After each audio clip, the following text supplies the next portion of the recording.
bagaimana saya bisa melakukan asesmen terhadap perkembangan kemajuan dari perkuliahan ini di setiap mahasiswa yang mengikutinya.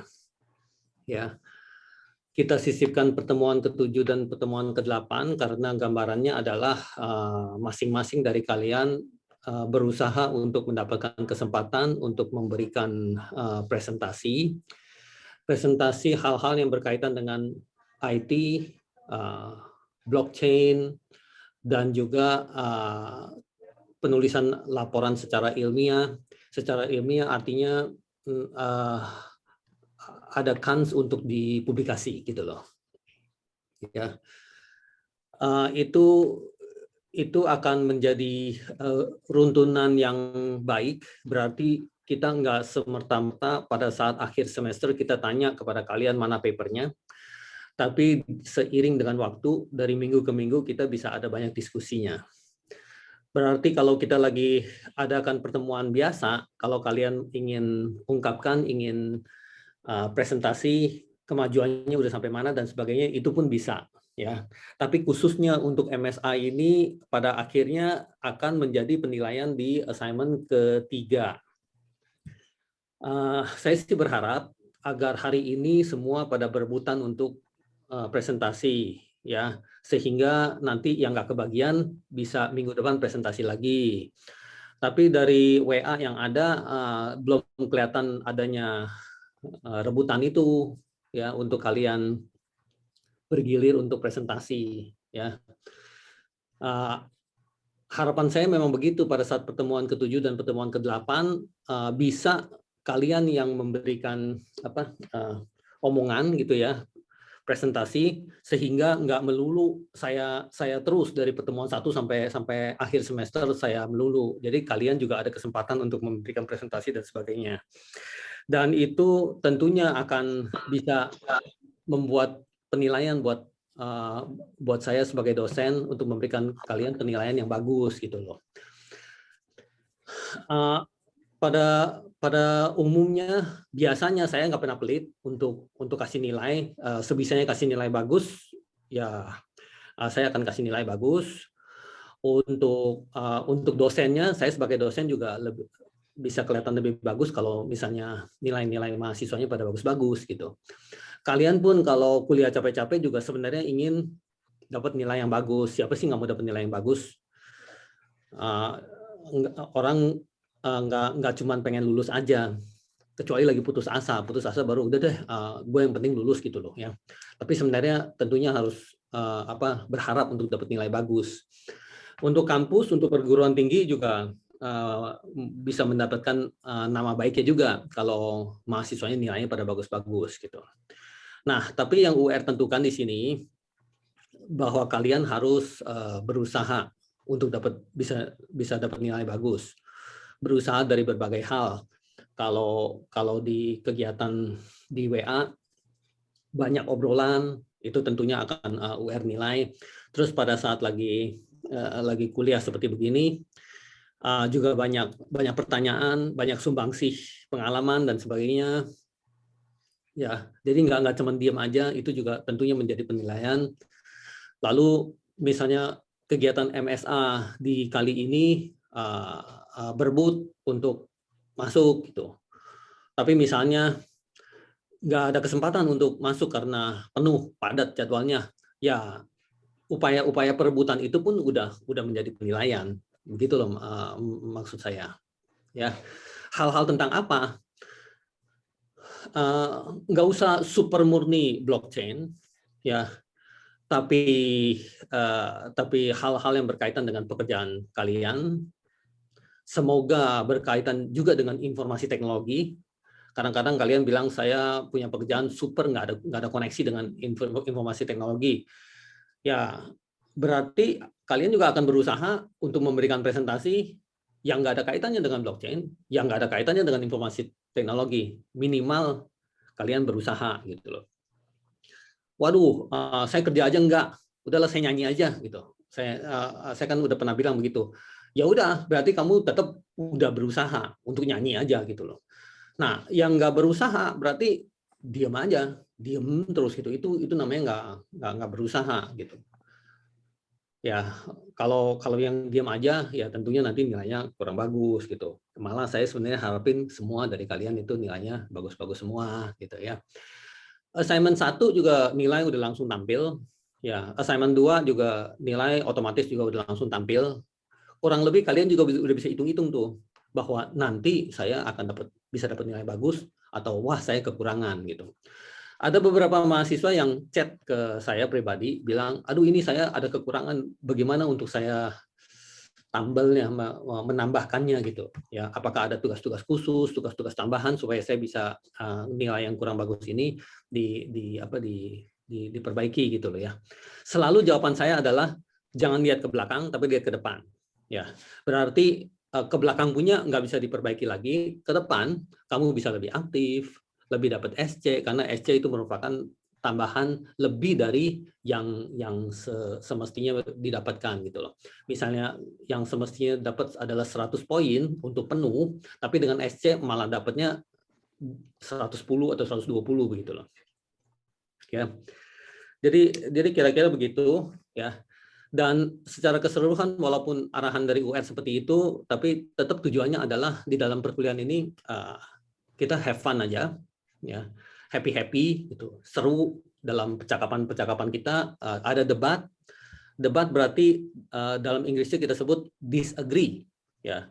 Agree berarti kamu ngomong apa aja saya iya, gitu ya. Misalnya UR ngomong gini dalam perkuliahan, kalian iya aja, diam aja gitu. Itu berarti semuanya agree. Kalau disagree berarti saya nggak sependapat gitu. Ya, berarti kamu akan debat. Menurut yang tadi kamu bicarakan adalah begini, tapi menurut pengalaman saya nggak sama gitu ya. Jadi saya kurang sependapat dengan kamu. Nah, dengan adanya kurang sependapat berarti ada argumen. Argumen membuat kita tangguh gitu, kuat gitu loh. Ya, daya pikirnya lebih berotot gitu. Daya pikirnya lebih berotot. Pisau itu lebih terasah gitu ya. Sehingga di dalam kita bermasyarakat, orang ngomong apa, terus mulut kita juga mengucapkan sesuatu, orang itu respect dengan ucapan kamu. Ya, karena memang kamu sudah terasah untuk berbicara, untuk melakukan argumen. Argumen juga nggak sombong dan nggak sopan atau gimana gitu ya. Argumen itu bagus gitu loh, ya, sampaikannya bagus sehingga orang lebih respect. Dalam hati dia ya, pada saat mendengar kamu punya ucapan, dia bisa berasa bahwa dia juga banyak belajar. Ternyata menemukan sesuatu dari dirimu juga. Ya, bukannya kamu datang sekedar blank. Blank berarti cuman input doang, asupan doang, input doang. Dia ngomong apa, masuk ke dalam otak gitu ya. Tapi nggak ada sesuatu yang bisa keluar dari mulut kita. Ya, sesuatu yang bisa keluar dari mulut kita namun bermanfaat, orang yang mendengarnya berasa respect, berasa menghormati kamu, ya. Berasa kamu itu bermanfaat banget ngomong dengan kamu gitu loh, ya. Besok masih calling WA dengan kamu karena ingin berteman dengan kamu dan sebagainya. Ya, paham ya. Jadi di dalam kelas ini nggak mungkin kita bisa diam aja tapi jago gitu, nggak mungkin bisa ya. Kita kadang-kadang banyak baca, banyak nonton ya. Nonton kita anggap sebagai hiburan. Nah, kalau kita nonton tentang blockchain, kita anggap sebagai hiburan. Jadi seperti kayak nonton di 21 gitu, nonton di bioskop 21, nonton masuk gitu, ceritanya masuk gitu dan sebagainya. Nanti kita bisa ajak orang ngomong, ngucapin, ajak orang ngomong dan sebagainya. Orang bisa berasa bahwa kamu punya banyak pengetahuan, luas pandangannya dan sebagainya. Jadi kayak seperti Pak Supri gitu ya. Pak Supri sampai pernah ngomong sama saya di kelas, jadi kalian juga mendengar juga. Ini referensinya saya nggak bisa dapat apa dan sebagainya.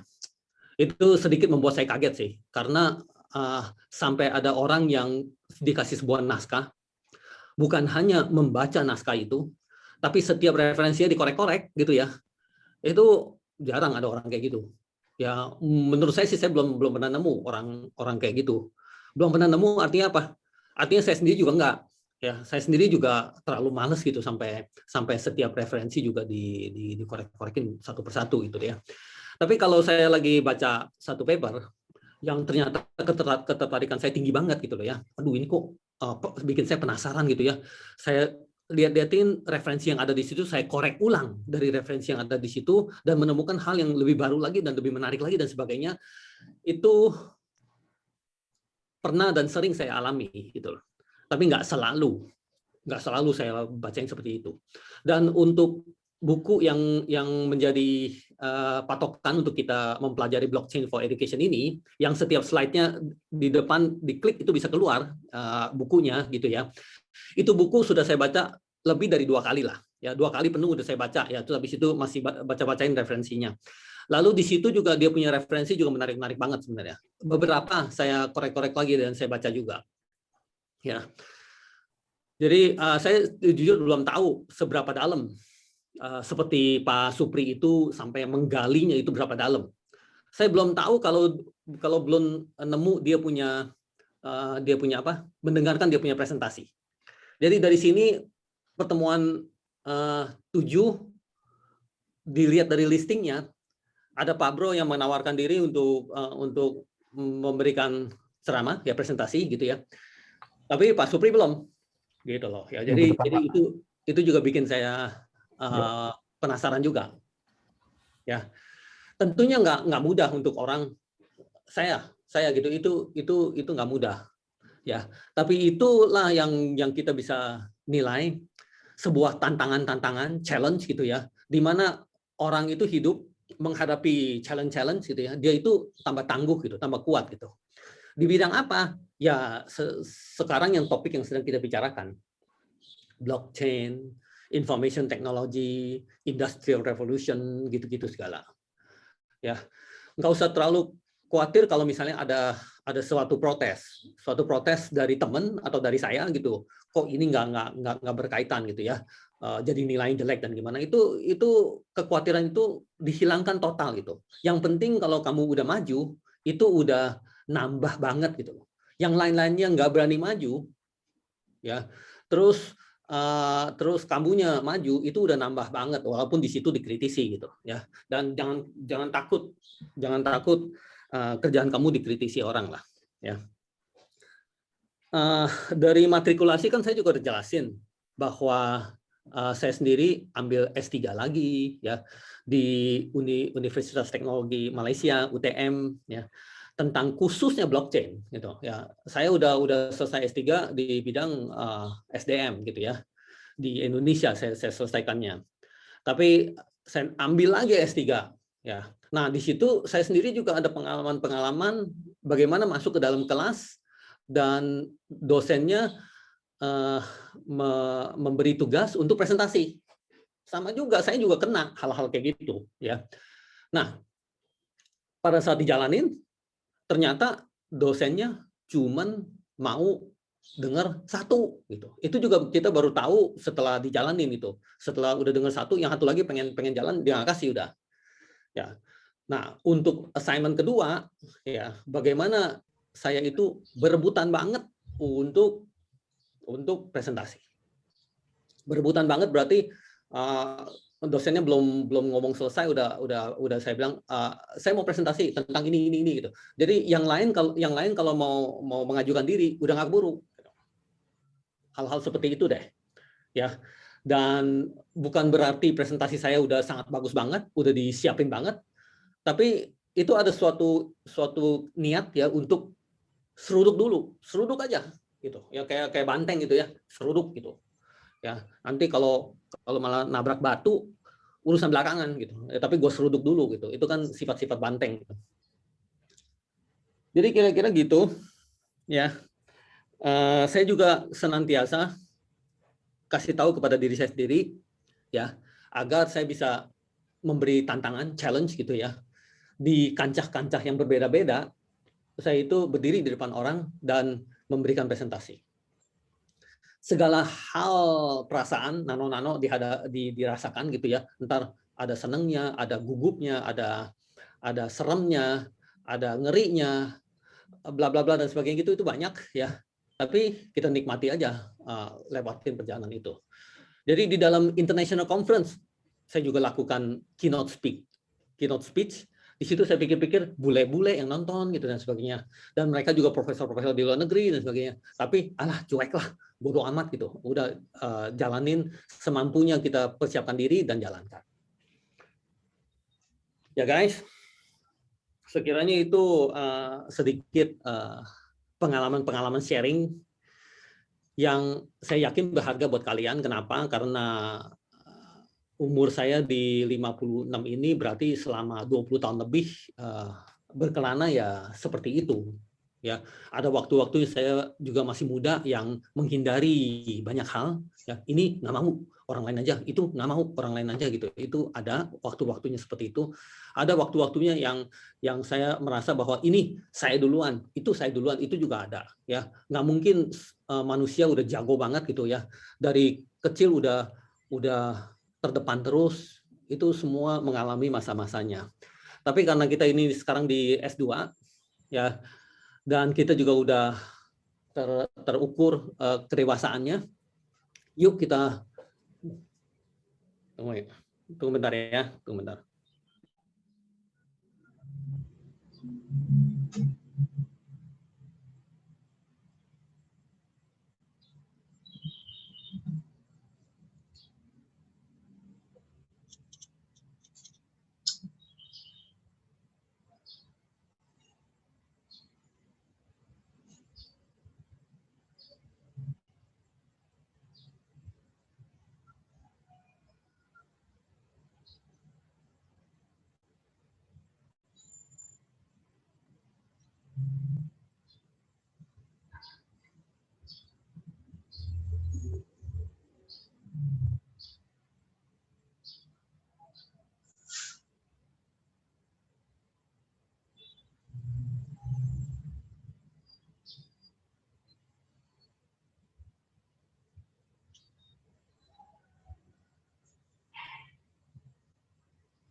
Sorry guys, ya ada urusan penting jadi saya terinterupsi ya.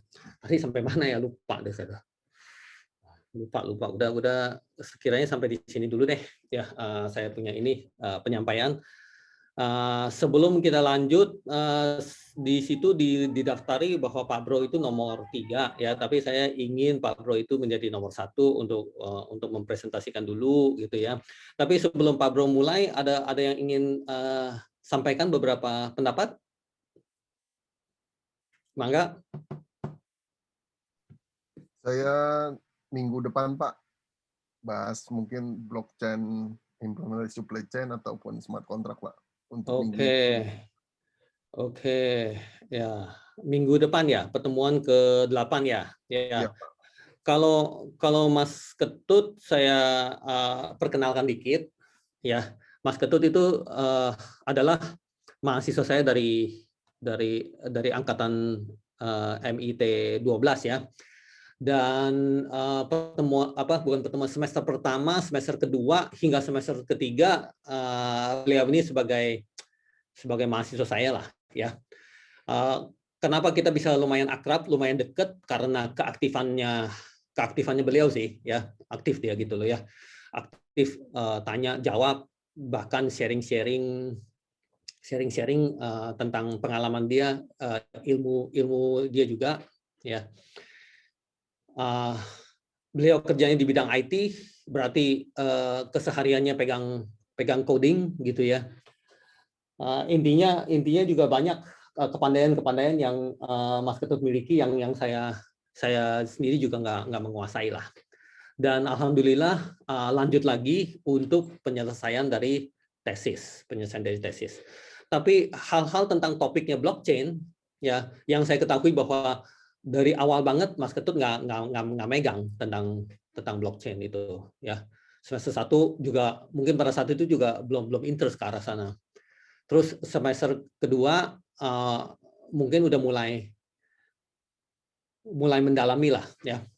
Dan sampai menjelang semester ketiga itu sudah mendalami banget gitu. Mendalami banget berarti apa-apa dicari sendiri, ya, apa-apa dicari sendiri dari online course, ya, pembelajaran online, terus dari yang luas, YouTube, Google dan sebagainya. Artinya dia punya konsentrasi udah banyak ke arah sana. Mungkin percakapan dengan teman-temannya atau ada teman-teman baru dan sebagainya, itu juga udah mengarah ke blockchain. Oke. Dari situ membuat kita itu sharingnya tambah banyak, membuat proyek-proyek kecil dulu, ya, yang sebenarnya merupakan cikal bakal dari dia itu nanti masuk ke tahapan proposal tesis yang nggak lama lagi nih, bulan Juni Juli gitu udah lagi diperhatikan bagaimana kita akan ada sempro, ada proposal tesis lagi. Yang selanjutnya kira-kira setengah tahun lagi akan ada tahapan tesisnya, ya. Saya sendiri punya keyakinan bahwa langkah-langkah yang dijalankan ini, ya, kuat gitu untuk menghadapi ini tahapan-tahapan. Dan juga bukan hanya stop sampai di situ aja, ngerti nggak? Kalau orang selalu berasa bahwa kalau udah sidang tesis ya udah stop sampai di situ aja. Itu sangat rugi banget kalau kita memikirkannya cuma sampai di situ. Tapi bagaimana yang kita jalankan di dalam kehidupan kita itu selalu berkesinambungan. Berkesinambungan berarti kalau kita sudah mulai, kita never stop gitu. Kita jalan terus gitu. Jalan terus dengan apa yang kita telah tanam modal dari sebelumnya, ya. Kok bilangnya tanam modal sih? Modal itu bisa berupa uang, berarti kalau kamu ada satu perusahaan, kamu invest 1 miliar, ya itu kamu tanam modal gitu ya.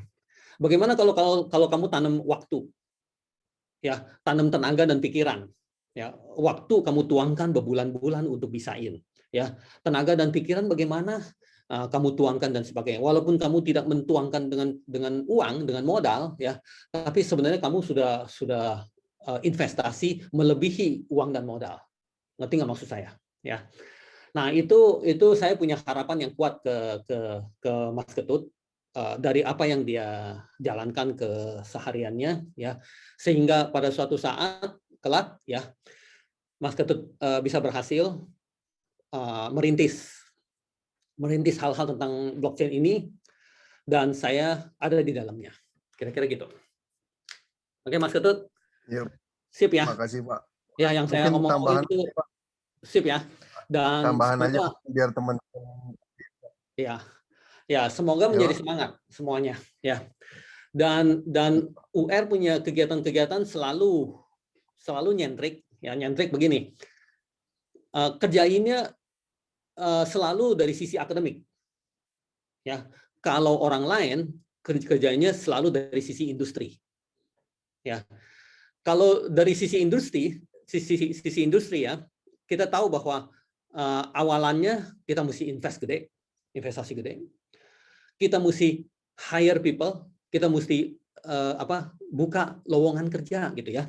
Terus kita mulai tarik orang-orang yang jago-jago, ya, dari Gojek, dari Tokopedia, kita tarik orang yang jago-jago. Terus kita hire, mungkin mereka nilainya gede-gede, 30 juta, 40 juta, 50 juta gitu ya. Ya udah, kita nekat, kita hire mereka untuk supaya kita bisa rintis perusahaan baru kita ini, investasi modal, gedung atau sewa mungkin, ya, terus peralatan dan sebagainya, ya. Seperti itu. Bukan berarti seperti itu akan jelek dan nggak jalan. Buktinya begitu banyak orang yang sukses jalankan seperti itu, ya. Dilema-dilemanya merupakan modal yang keburu habis, karena modal yang kita tuangkan di awal mungkin nggak cukup dan harus terus-menerus ada modal.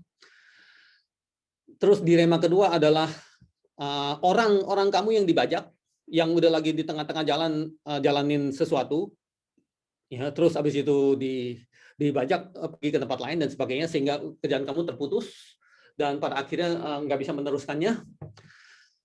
Terus dari sisi-sisi hal-hal lain yang kamu harus bisa cover, dari sisi perpajakan, dari sisi legal, ya, dari sisi market dan bla bla bla dan sebagainya, yang salah satu yang nggak bisa di cover dengan baik membuat kamu itu jatuh lah, gugur lah. Kamu punya industri baru itu, ya.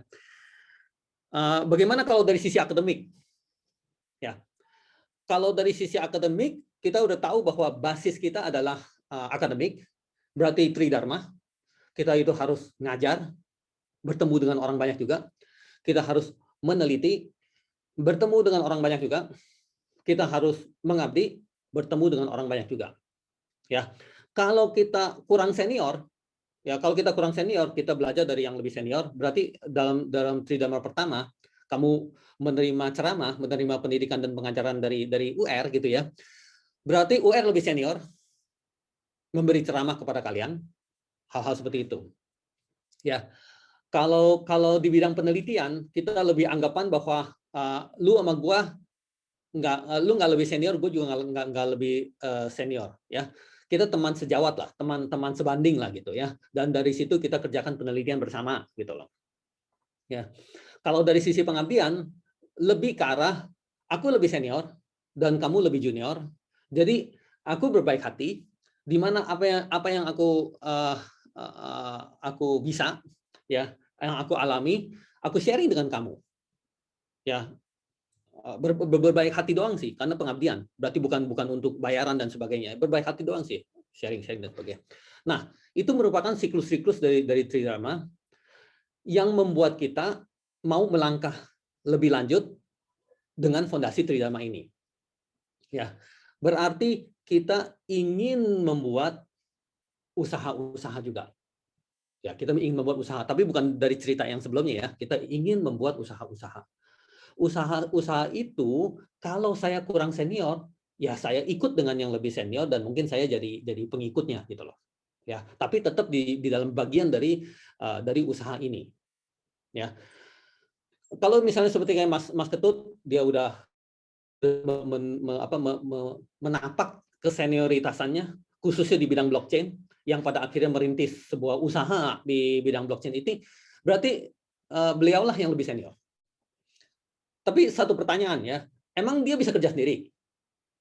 Ya, pendapat berikutnya adalah rekrut karyawan, gitu loh. Ya, rekrut karyawan di bidang itu is very expensive, ya very expensive. Ya, 30 million, 40 million itu nggak cukup untuk nahan dia terus-terusan ada di situ, nggak cukup. Ya, berapa sih? Wah, itu mah nggak ada ujungnya.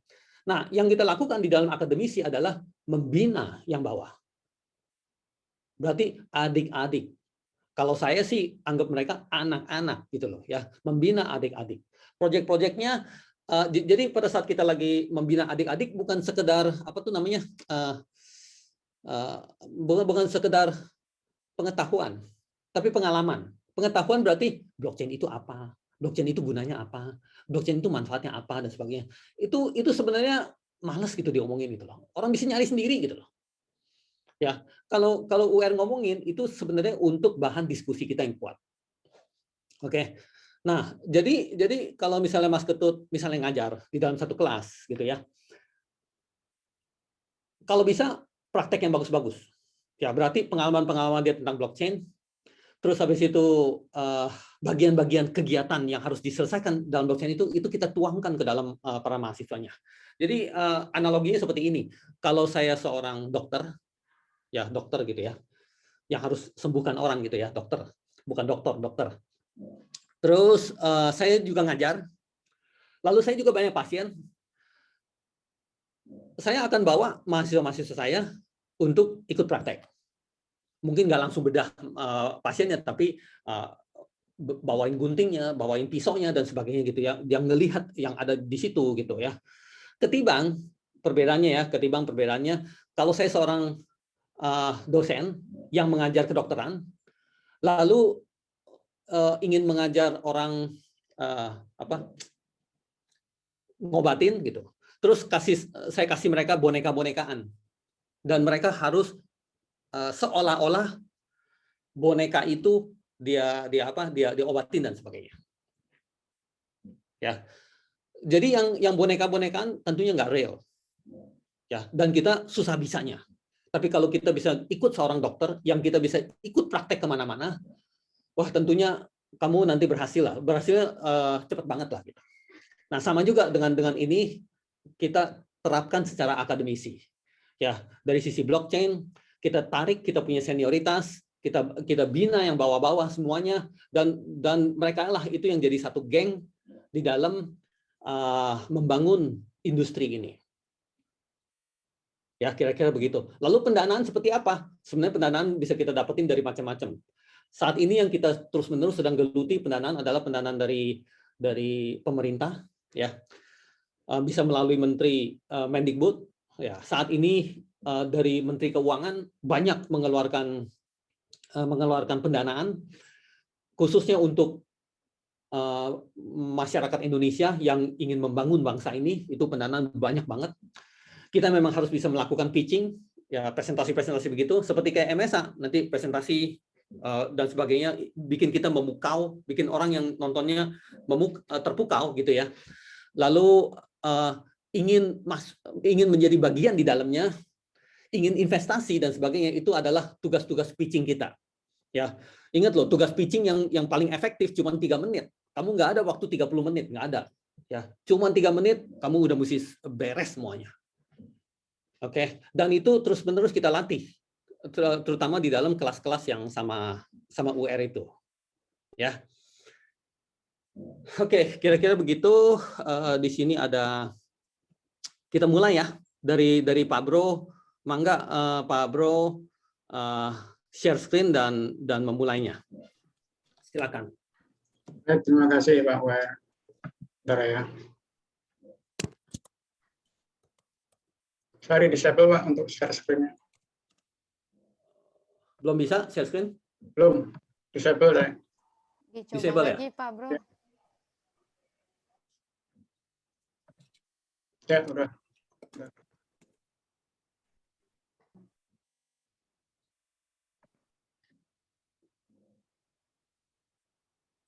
Bentar ya.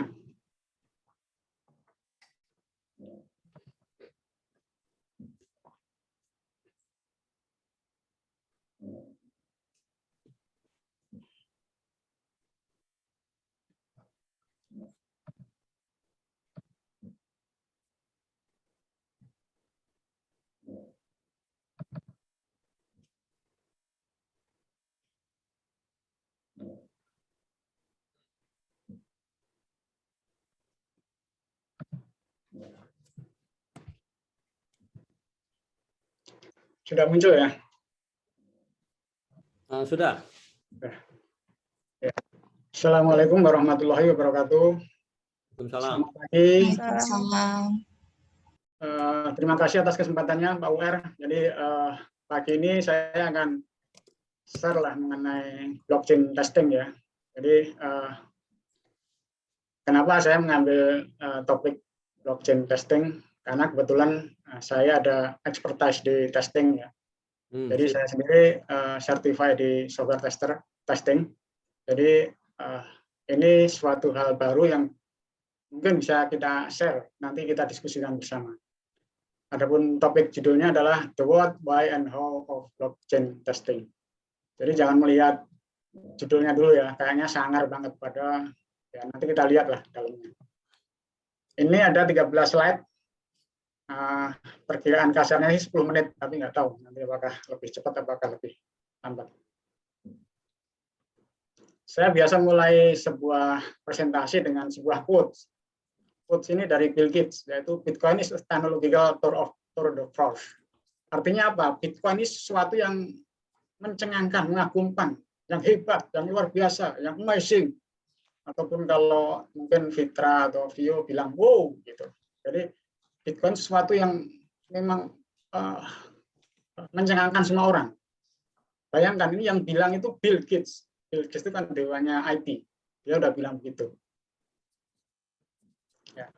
Adapun background-nya, blockchain teknologi is relatif new. Jadi sesuatu yang baru itu pasti akan menimbulkan keingintahuan dari orang-orang untuk kepo. Apa itu blockchain? Apa itu teknologi blockchain?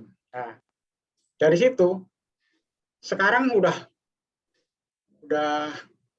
semakin masif lah penerapan blockchain itu. Kalau dulu kita ngomong blockchain, kita asosiasi kita ke Bitcoin di finance sector.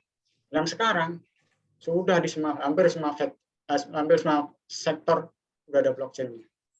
Sehingga ada ahli yang memperkirakan bahwa blockchain will be bigger than internet. Kita sekarang aja membayangkan internet udah kira-kira nggak bisa ya. Ini blockchain itu lebih besar daripada internet. Jadi kira-kira kita bisa tahu ya dampak kedepannya dari blockchain itu kayak apa. Itu dari sisi blockchain. Dari sisi testing, seperti kita katakan, testing is part of SDLC, Software Development Life Cycle. Jadi kalau kita belajar software engineering, kita akan tahu SDLC. SDLC itu ya life cycle dari pengembangan software, di mana testing ada di situ. Dan sekarang testing is the one of the most important part of software development. Testing is bagian yang penting. Karena apa? Karena berhubungan dengan kualitas daripada software itu. Anda bisa bayangkan, kalau misalkan blockchain tanpa testing, misalkan kita kirim $100, 100 lah, satuan 100, ternyata yang berkurang 110. Apa jadinya? Sudah itulah perannya testing di dalam teknologi blockchain. Ya, jadi apa yang sebenarnya blockchain testing itu? Blockchain testing is the process of testing the blockchain's application to verify. Verify dari sisi mana? Functionality, security, and performance. Itu definisi dari blockchain testing. Kita ke blockchain teknologi, jadi seperti yang sudah kita dapatkan dari Pak UR, blockchain is distributed ledger that store transaction in ever growing chains of blocks. Chains-nya itu growing, bloknya itu growing, terus bertambah. Sampai saya pernah bertanya ke Pak UR, nanti kalau misalkan penuh gimana nanti jadinya? Nah, kemudian yang kedua ada karakteristiknya yang immutability, yang nggak bisa di-delete, nggak bisa dirubah. Ini nanti gimana kalau misalkan ada kesalahan sudah masuk ke blockchain, kan nggak bisa dirubah, nggak bisa di-delete, ya. Kemudian ada decentralized, artinya sebagai lawan dari centralized, ya. Centralized artinya semua transaksi di-verify oleh semua blok, semua node yang terkonek di jaringan itu. Kemudian yang setelahnya adalah transparansi. Transparansi, semua transaksi bisa diketahui oleh semua personel yang ada di blockchain. Kemudian ada anonymity dan smart contract. Kalau anonymity adalah yang partisipan itu di dalam blockchain tidak ada yang tahu, orang tidak tahu. Dan yang terakhir smart contract. Smart contract sebenarnya adalah piece of code yang diprogram ke dalam blockchain dengan mendefinisikan the terms of particular transaction. Jadi di situ teknologi yang sekarang lagi banyak dikembangkan mengenai smart contract. Jadi bagaimana blockchain itu bekerja? Kita udah pernah melihat gambar ini kan. Jadi transaction requested, kemudian block represent the transaction is created, transaction created, kemudian bloknya dikirim to every node in network. Jadi dikirim ke semua node di network. Kemudian network of node validate, dan semua node-nya itu memvalidate bahwa transaksinya itu sudah sesuai dengan rule-nya yang ada. Kemudian new block baru, blok yang baru ditambahkan. ke yang existing block. Kemudian transaction complete. Dari teknologi blockchain kita mencoba melihat dari sisi testingnya. Kita tadi sudah saya terangkan mengenai SDLC. SDLC dari requirement analysis, design, implementation, testing, evolution. Kalau kita melihat gambar ini, testing sebenarnya ada di bagian akhir. Tapi seperti blockchain juga, testing itu bukan ilmu yang statik. Testing itu berkembang. Dan perkembangannya, yang terakhir, testing itu sebenarnya tidak berada di belakang. Testing itu ditarik ke depan dan berjalan bersama-sama waktu development. Artinya, once the project jalan, development-nya jalan, testingnya juga jalan. Maka dari apabila kita melihat metodologi misalkan Scrum, itu nggak ada lagi namanya tester yang berdiri sendiri. Artinya tester sama development itu ada dalam satu tim yang dinamakan development. Dan itu bekerja di awal project, bukan di belakang-belakang project. Jadi itu lebih memberikan pemahaman lagi pada kita bahwa testing itu sangat penting. Kemudian apa tipe-tipe dari testing? Jadi kalau kita lihat secara general, ada namanya functional testing. Functional testing itu biasanya berhubungan dengan behavior daripada aplikasi. Kemudian ada yang performance. Performance biasanya berhubungan dengan performansi. Misalkan suatu aplikasi ketika ada 1000 koneksi, apakah aplikasi tersebut mampu menghandle-nya? Itu namanya performance. Apakah performanya menurun dengan bertambahnya traffic koneksi? Itu dari sisi performance. Kemudian dari security testing. Security, apakah aplikasi itu secure, tidak bisa dihack, tidak mudah dihack, atau enkripsinya bisa di-track, atau yang sebagainya. Kemudian ada juga integration testing. Integration testing ini lebih ke arah end-to-end. Jadi dari pertama sampai terakhir, dari input awal sampai input terakhir. Itu namanya integration testing. Nah, kita lebih masuk ke dalam lagi ke testingnya. Apa yang harus kita consider kalau kita testing blockchain application itu? Yang pertama, jelas block size-nya. Kenapa block size? Karena block size ini sebenarnya titik utamanya daripada blockchain. Block size ini block that is gathered added after validation as within permissible size and value getting transferred. Artinya bloknya itu harus kita pastikan ketika sampai di next-nya itu tidak truncated, tidak terpotong. Artinya utuh, dalam keadaan utuh. Itu nanti satu bagian daripada testing. Kemudian ada juga chain size-nya, size dari chain-nya. Atau jumlah blocks yang dapat ditambahkan. Itu juga harus ditesting. Apakah dengan penambahan 100, 1000, apa berpengaruh terhadap performanya. Kemudian ada juga load.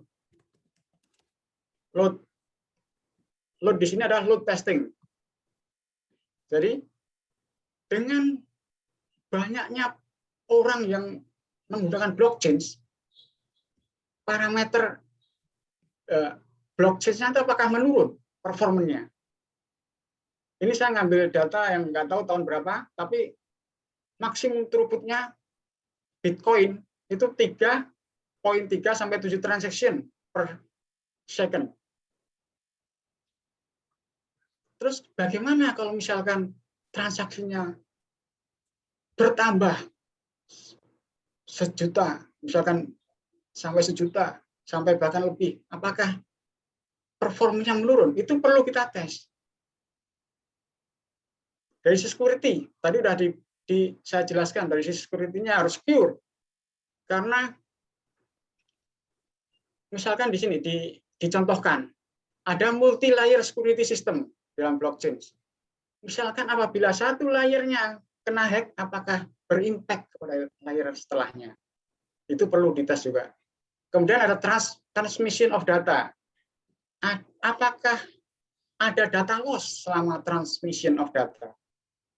Ini perlu kita tes juga. Kemudian ada addition of block.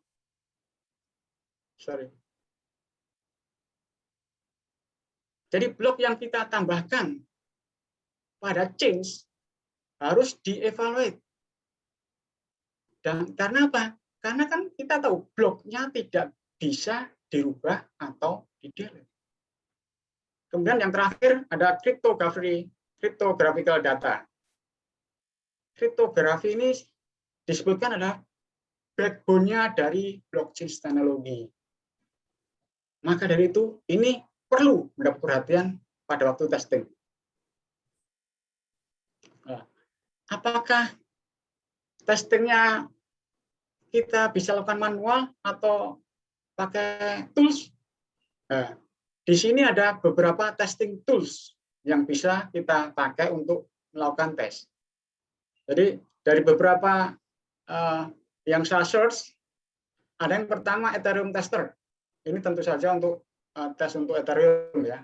Kemudian ada Gunnership, tes RPC. Ada lagi Hyperledger Composer. Ini open source yang bisa kita gunakan juga untuk ngetes. Ada Exonum Test Kit. Ada Bitcoin J, kebanyakan open source ya. Ada Populus, Manticore, Corda Testing Tools, Embark Framework, dan Truve. Ini kebanyakan familiar di Ethereum ya. Dari yang saya sebutkan di depan, sebenarnya apa tantangan di dalam blockchain testing itu? Yang pertama, understanding the teknologi. Kita harus tahu benar teknologi blockchain itu sebelum melakukan tes. Ini yang harus kita perdalam. Kita harus paham dulu teknologinya, baru kita melakukan tes. Nah, yang terjadi sekarang adalah kita kekurangan expert di bidang testing untuk blockchain ini. Kemudian yang kedua, lack of blockchain testing tools. Walaupun tadi saya sebutkan banyak, tapi tetap aja kita masih kekurangan. Karena dengan pertumbuhan aplikasi blockchain, test tool yang ada tentu kurang mencukupi. Kemudian dari sisi tester sendiri, testing sendiri, kita harus mendefine test strateginya. Test strategi untuk melakukan blockchain testing. Kemudian ada tantangan selanjutnya adalah block and chain size. Nah, ini perlu karena membutuhkan proper validation of data yang kita tambahkan. Sedangkan di integration itu lebih ke biasanya kita memakai API untuk testingnya. Performance and load itu seperti yang saya sebutkan di depan, itu harus dites karena pertumbuhan daripada blockchain itu unpredictable, susah diprediksi. Yang terakhir, tantangannya dari sisi security. Security data should be the most important thing. Jadi bagian yang paling penting di dalam blockchain application ini. Bahkan sebenarnya security di semua aplikasi juga penting. Bahkan Bitcoin is not bug free. Jadi kalau kita biasa bergelut di software development, sebenarnya nggak ada yang nama bug free itu. Jadi kalau ada yang menjanjikan bahwa softwarenya bug free, itu nonsense. Nggak ada. Thank you. Terima kasih. Silakan kalau ada yang perlu didiskusikan. Terima kasih Pak Bro. Coba ngomong dikit 1-2 menit Pak Bro tentang kamu punya kerjaan. Jadi kerjaan kamu banyak berkait dengan testing, tapi testing apa? Misalnya testing software.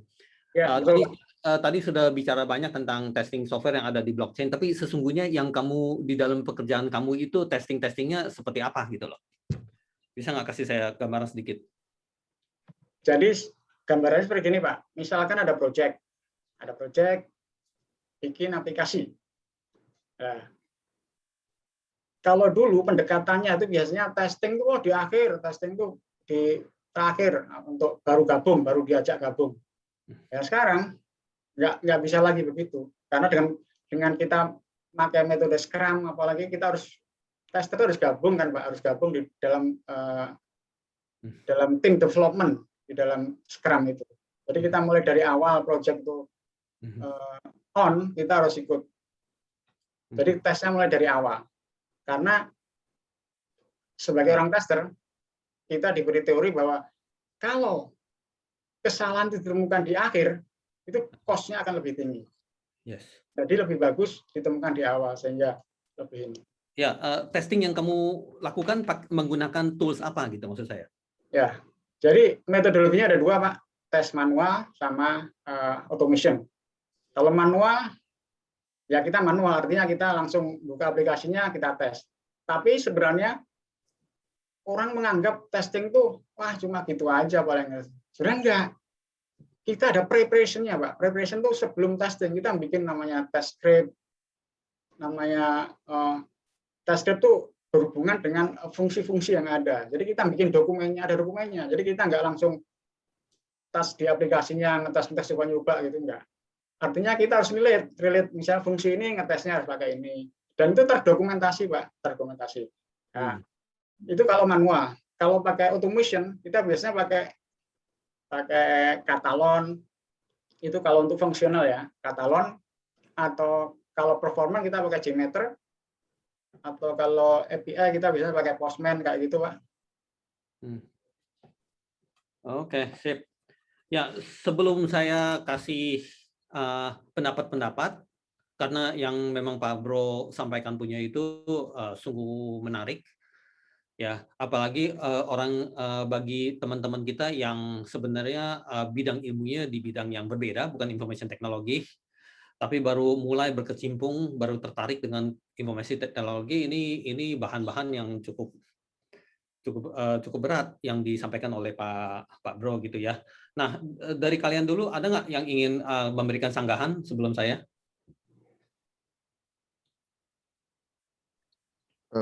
Dari saya bukan sanggahan sih Pak. Ini appreciate ya, bagus banget sih. Appreciate ya. Ya. Ini apa? Kalau tadi kan Pak Bro mungkin jelasin masalah orang tester kan sebagai tester. Tapi ya mungkin yang belum dimasukin adalah sebenarnya di dalam development itu sendiri ada yang dinamakan nama unit test gitu. Nah, jadi perkembangan sekarang itu unit test itu dikerjakan sama developer gitu. Sebelum bahkan yang tadi Pak Bro bilang ya ada tester, ada yang lakukan secara fungsional dan lain-lain. Tapi developer ataupun ya pengembang ini melakukan yang namanya unit test. Jadi di setiap function itu dia ada bikin semacam unit test di tiap function gitu. Itu yang jadinya mungkin juga lebih lebih ini lagi fokus ke orang tester, lebih fokus gitu, lebih ke performance dan lain-lain. Udah nggak lebih ke functionality-nya, bener-bener itu sih. Jadi itu aja sih tambahannya. Terima kasih Mas Tut. Jadi sama Pak, di perusahaan saya juga gitu. Yang unit test itu responsibelnya development. Jadi karena kan itu hubungannya sama biasanya kan modul per modul kan. Artinya kalau tester biasanya langsung dikasih aplikasi jadinya. Ini kan lebih ke masuk ke codingannya kayak gitu. Jadi lebih memang ada pembagian antara tester dengan development untuk testingnya. Dan unit test adalah tugasnya dari developer. Sama Pak, makasih Pak. Mas Ketut, mau saya tanya, kamu tadi bicarakan tentang unit test. Berarti yang saya pahami adalah functional test kan? Berarti kita membuat sebuah function itu udah otomatis bertanggung jawab untuk testing dari function tersebut. Betul begitu, Mas Ketut?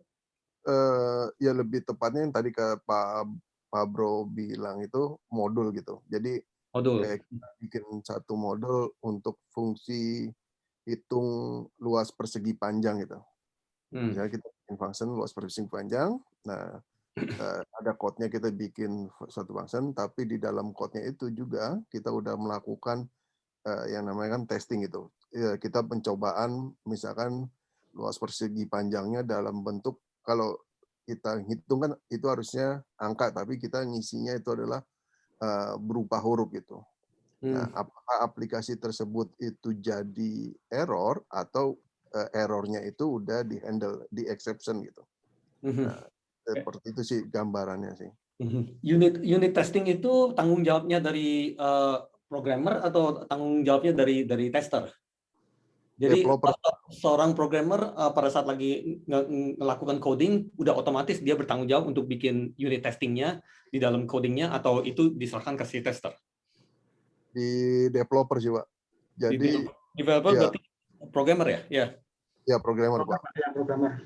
Jadi kalau kantor saya itu saya kan bikin semacam rule ya.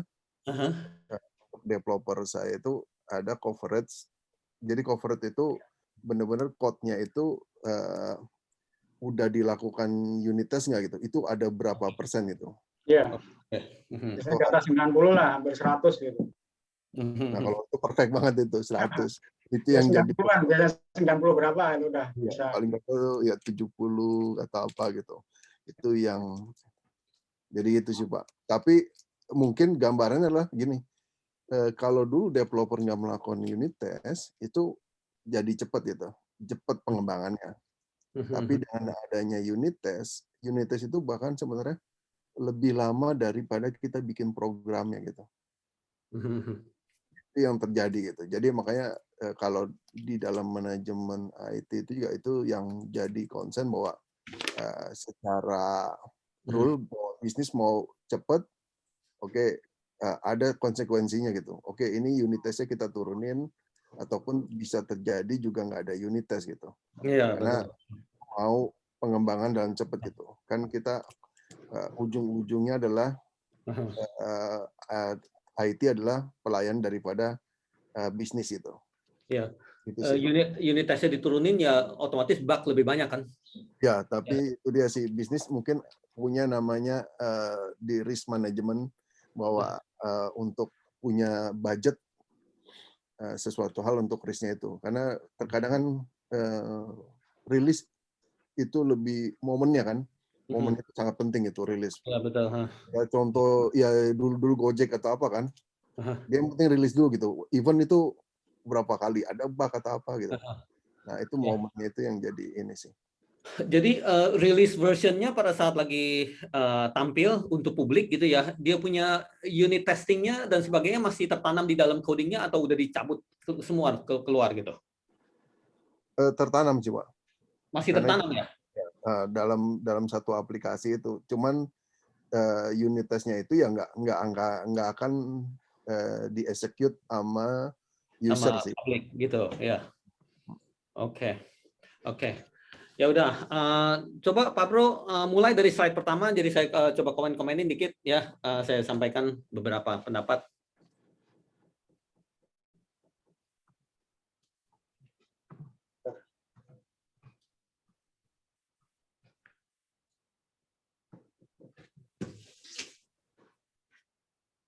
Oke, dijalankan ya. Jadi di sini Pak Bro udah tulis ya 13 slide dalam 10 minutes ya. 13 slide dalam 10 minutes ya. 13 strip 10 titik itu, jadi 13 slide dalam 10 minutes ya. Ya. Jadi saya bilang sih halaman depan ini bagus, super bagus gitu ya. Dan saya suka dengan halaman depan ini ya. Unsur-unsur yang saya akan ngelihat adalah judulnya mana, pembicaranya mana, dan kalau ada di dalam kelas berarti di bawah situ merupakan kelas-kelasnya apa dan NIM-nya apa.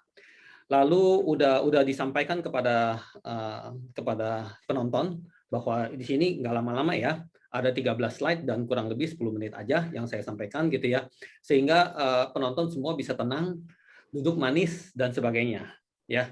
Dan ini saya di dalam kelas udah kasih tahu, maksudnya udah ceramah tentang ini, dan ini sudah mendapatkan esensi-esensi pentingnya gitu loh ya.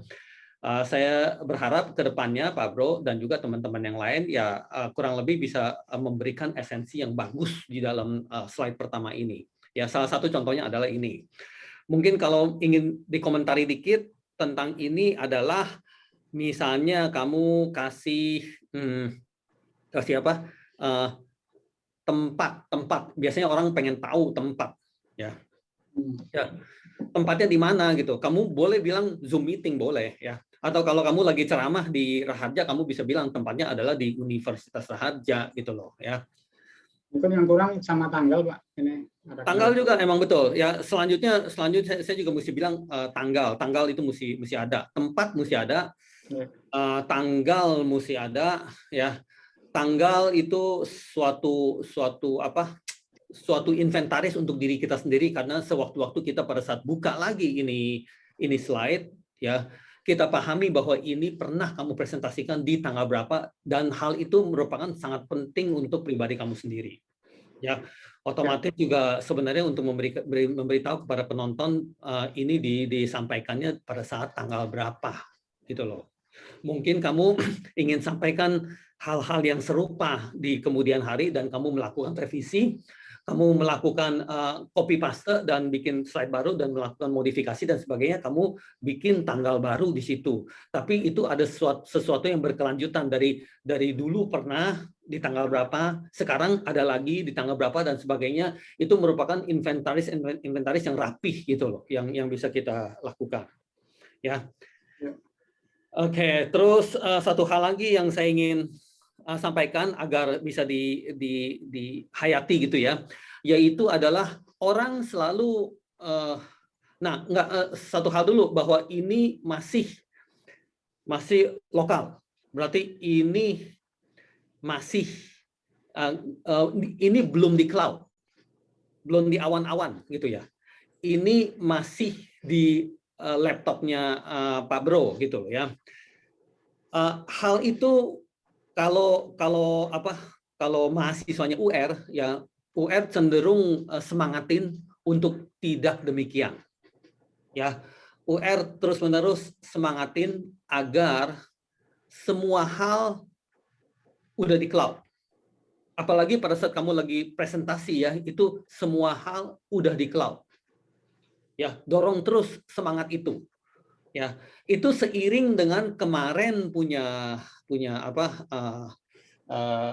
kemarin punya seminar, yaitu seminar dari Amazon ya, yang setahu saya Mas Ketut ikut, yang setahu saya juga informasi ini juga saya sampaikan ke kelas, tapi belum tentu kelas ada niat, mungkin sibuk ya untuk mengikutinya.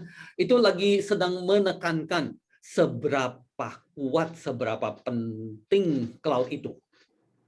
Ya, cloud itu yang menyebabkan menjawab pertanyaan Pak Bro itu, bahwa emang kapan habisnya gitu.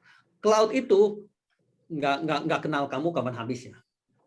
Ya, tapi kamu punya laptop akan kenal kapan habisnya, kapan overflow, kapan hard disk korup, kapan laptop tiba-tiba mati, yang menyebabkan data-data krusial kamu ya hilang. Gitu loh ya. Setelah bertahun-tahun kamu investasi di dalam kegiatan yang berkesinambungan, yang berlanjut gitu loh. Ada ceritanya yang panjang gitu ya. Itu hilang tiba-tiba. Ya, bagaimana untuk bisa menghindari hal-hal seperti itu? Kita masuk ke cloud. Dalam hal ini salah satu contohnya adalah Rinvo. Kita kasih Rinvo, lalu Pak Bro bertanya, kapan ini Rinvo disknya penuh? Jawaban dari UR adalah itu nggak bakal penuh. Kamu boleh isi sebanyak-banyaknya sampai kamu bikin rekaman pakai kamera kamu taruh di jidat kamu gitu ya. Terus kamu sepanjang hari 24 jam kamu rekam diri kamu terus, termasuk kamu tidur, dan kamu kirim rekamannya ke Google, ke Rinvo ya. Itu dia nggak akan komplain, nggak akan habis gitu ya. Jadi kalau kita sudah masuk ke dalam awan-awan, udah masuk ke dalam cloud, kita itu nggak mau nanya lagi tentang kapan habisnya, nggak mau nanya lagi, pengen gitu ya. Walaupun di dunia ini mana ada sih kata yang infinity yang nggak ada habisnya. Pasti tentu suatu hari akan habis dong. Tapi kita nggak pengen nanya gitu loh. Oke. Jadi coba Pak Bro hayati. Saya bukan bilang harus, tapi semangatin agar Pak Bro misalnya ke depannya mulai ngomong lagi udah mulai memperhatikan bahwa kalau ngomong UR itu mesti datanya ada di cloud. Ya, nggak boleh datanya masih lokal. Jadi kalau saya sharing screen di sini, ya. Coba. Saya sharing screen di sini. Sharing screen. Jadi kita gantian dulu sharing screen-nya ya. Coba saya double klik. Oke. Dapat nggak ya? Coba ya saya. Ya, kamu stop share dulu coba. Stop share. Gantian saya dulu. Oke. Oke.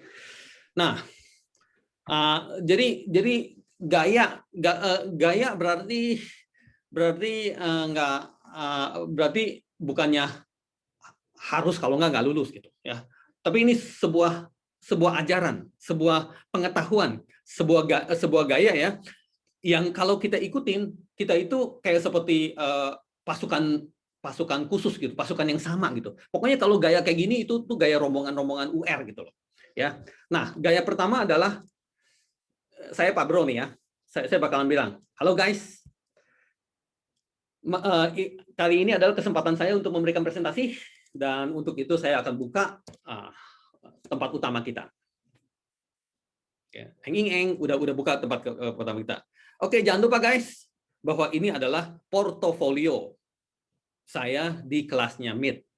Berarti kalau Pak UR ingin memberikan nilai kepada saya dan lupa tentang begitu banyak, dari pertemuan 1 sampai pertemuan 16 begitu banyak tuh ya, dan mahasiswanya begitu banyak tuh, dan agak lupa tentang saya, yang seharusnya Pak UR kasih saya nilai A+, tapi ternyata mau kasih nilai B+, monggo Pak, baca di Scoop saya, di portofolio saya. Scoop itu sistem kuliah portofolio. Monggo Pak, baca di Scoop saya. Nah gitu ya, mulai saya klik sini ya. Ini Broto, ini Scoop-nya Pak Broto nih ya, klik. Ya, oke Pak. Nah, segala hal yang tentang saya, ya segala hal yang tentang saya ada di sini nih Pak. Ya, baik itu merupakan assignment khusus yang harus diselesaikan dengan baik. Saya sudah inventarisin bagus di sini Pak. Itu seperti kamu kalau mau pergi ke lamaran, kamu itu bawa satu map dalamnya fotokopi tentang dirimu gitu ya. Kamu kasih map itu kepada dia. Masa iya kamu kasih dalam bentuk jepitan doang? Nggak mungkin dong, kamu mau rapi dalam bentuk map. Nah, itulah Scoop. Oke. Dan di sini agak saya kurang diperhatikan karena saya masih butuh akses. Artinya kalau untuk dosen, akses itu kalau bisa otomatis gitu, nggak sampai diminta dulu gitu. Ya, kenapa ini unit akses? Karena ya belum kepikiran untuk kasih akses kepada UR gitu ya. Terus di sini, oh ya ada Widuri, ada assignment, ada ini merupakan kerapihan dari Pak Bro ya. Sehingga pada saat saya lagi mau nilai akhir gitu ya, Pak Bro dapat berapa sih? Saya akan ngelihat skupnya ya. Oh ya, ini bagus ya. Saya nggak akan lupa dengan beliau ini ya. Beliau ini pantas untuk mendapatkan segini gitu loh ya. Dan itu semua ada di skup. Jadi mohon teman-teman semua yang ada di MIT 12 dan MIT 14, paling nggak boleh dilupain adalah skupnya sendiri. Ya, karena disitulah tempat penilaian. Kamu bisa tiap hari lagi aktif banget, lagi seharusnya dapat A banget, tapi malah dapat B.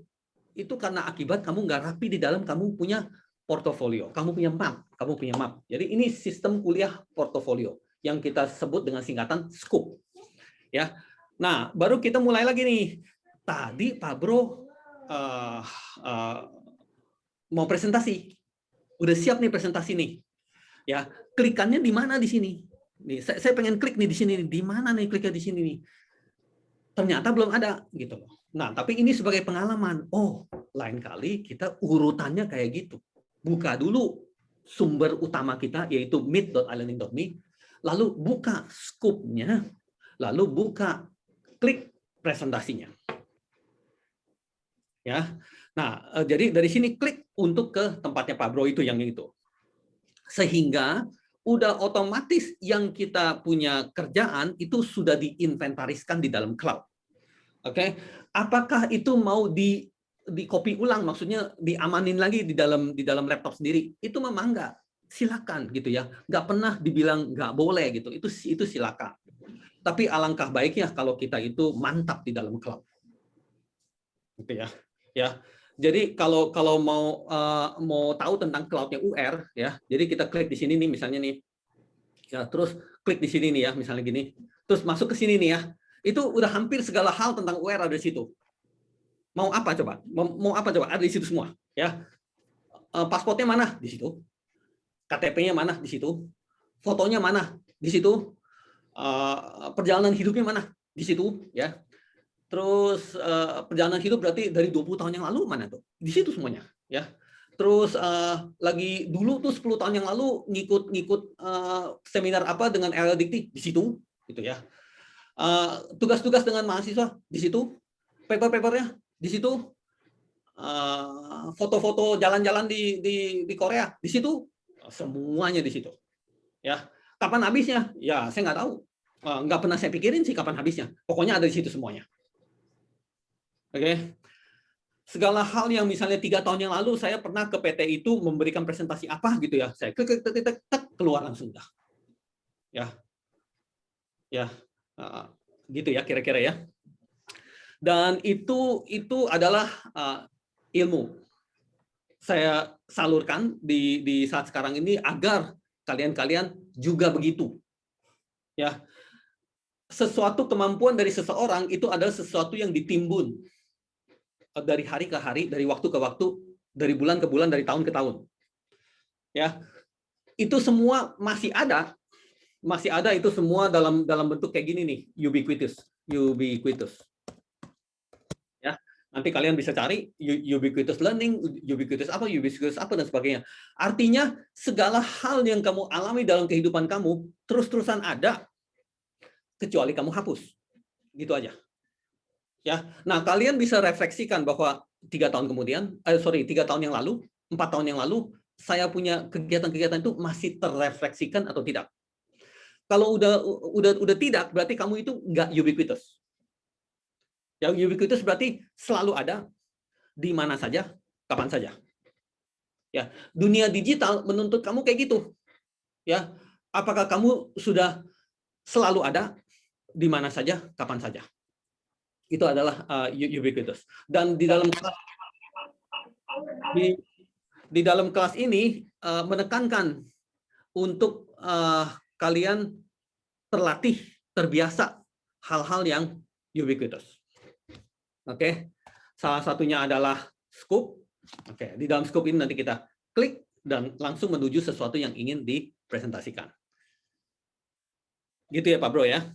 Ya. Kalau udah ada, saya pengen klik sekarang nih. Kalau udah ada, saya pengen klik sekarang dan abis itu saya nggak minta kamu share slide lagi, saya yang share di sini. Tapi belum ada ya Pak Bro ya? Belum. Oke, sekarang balik lagi sharing Pak Bro.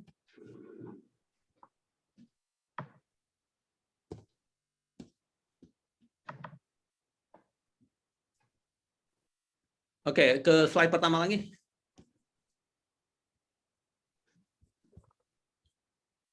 Oke. Ya. Jadi biasanya di dalam satu slide ini yang pertama-tama kita buka melalui cloud ya, selalu di sini nih biasanya nih ya, kayak saya coba coret-coret di sini ya. Tunggu ya, coret-coret bisa nggak coret-coret ya.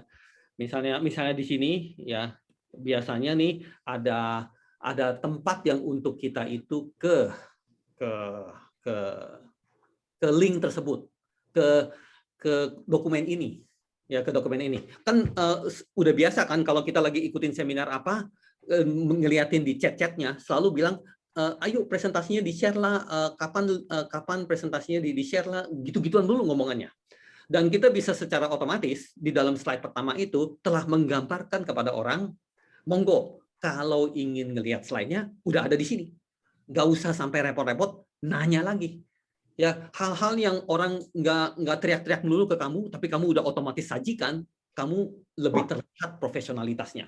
Ya, biasanya di sini ada yang katanya dalam bentuk Bitly, ya, sehingga orang rasanya bisa ngelihat itu dan buru-buru buka presentasinya gitu loh. Ya, otomatis mungkin pada saat kamu lagi presentasi, kalau dia bisa ada kesempatan untuk buka-buka dulu, itu juga membuat presentasi itu lebih bisa dinikmati orang, lebih bermanfaat untuk orang.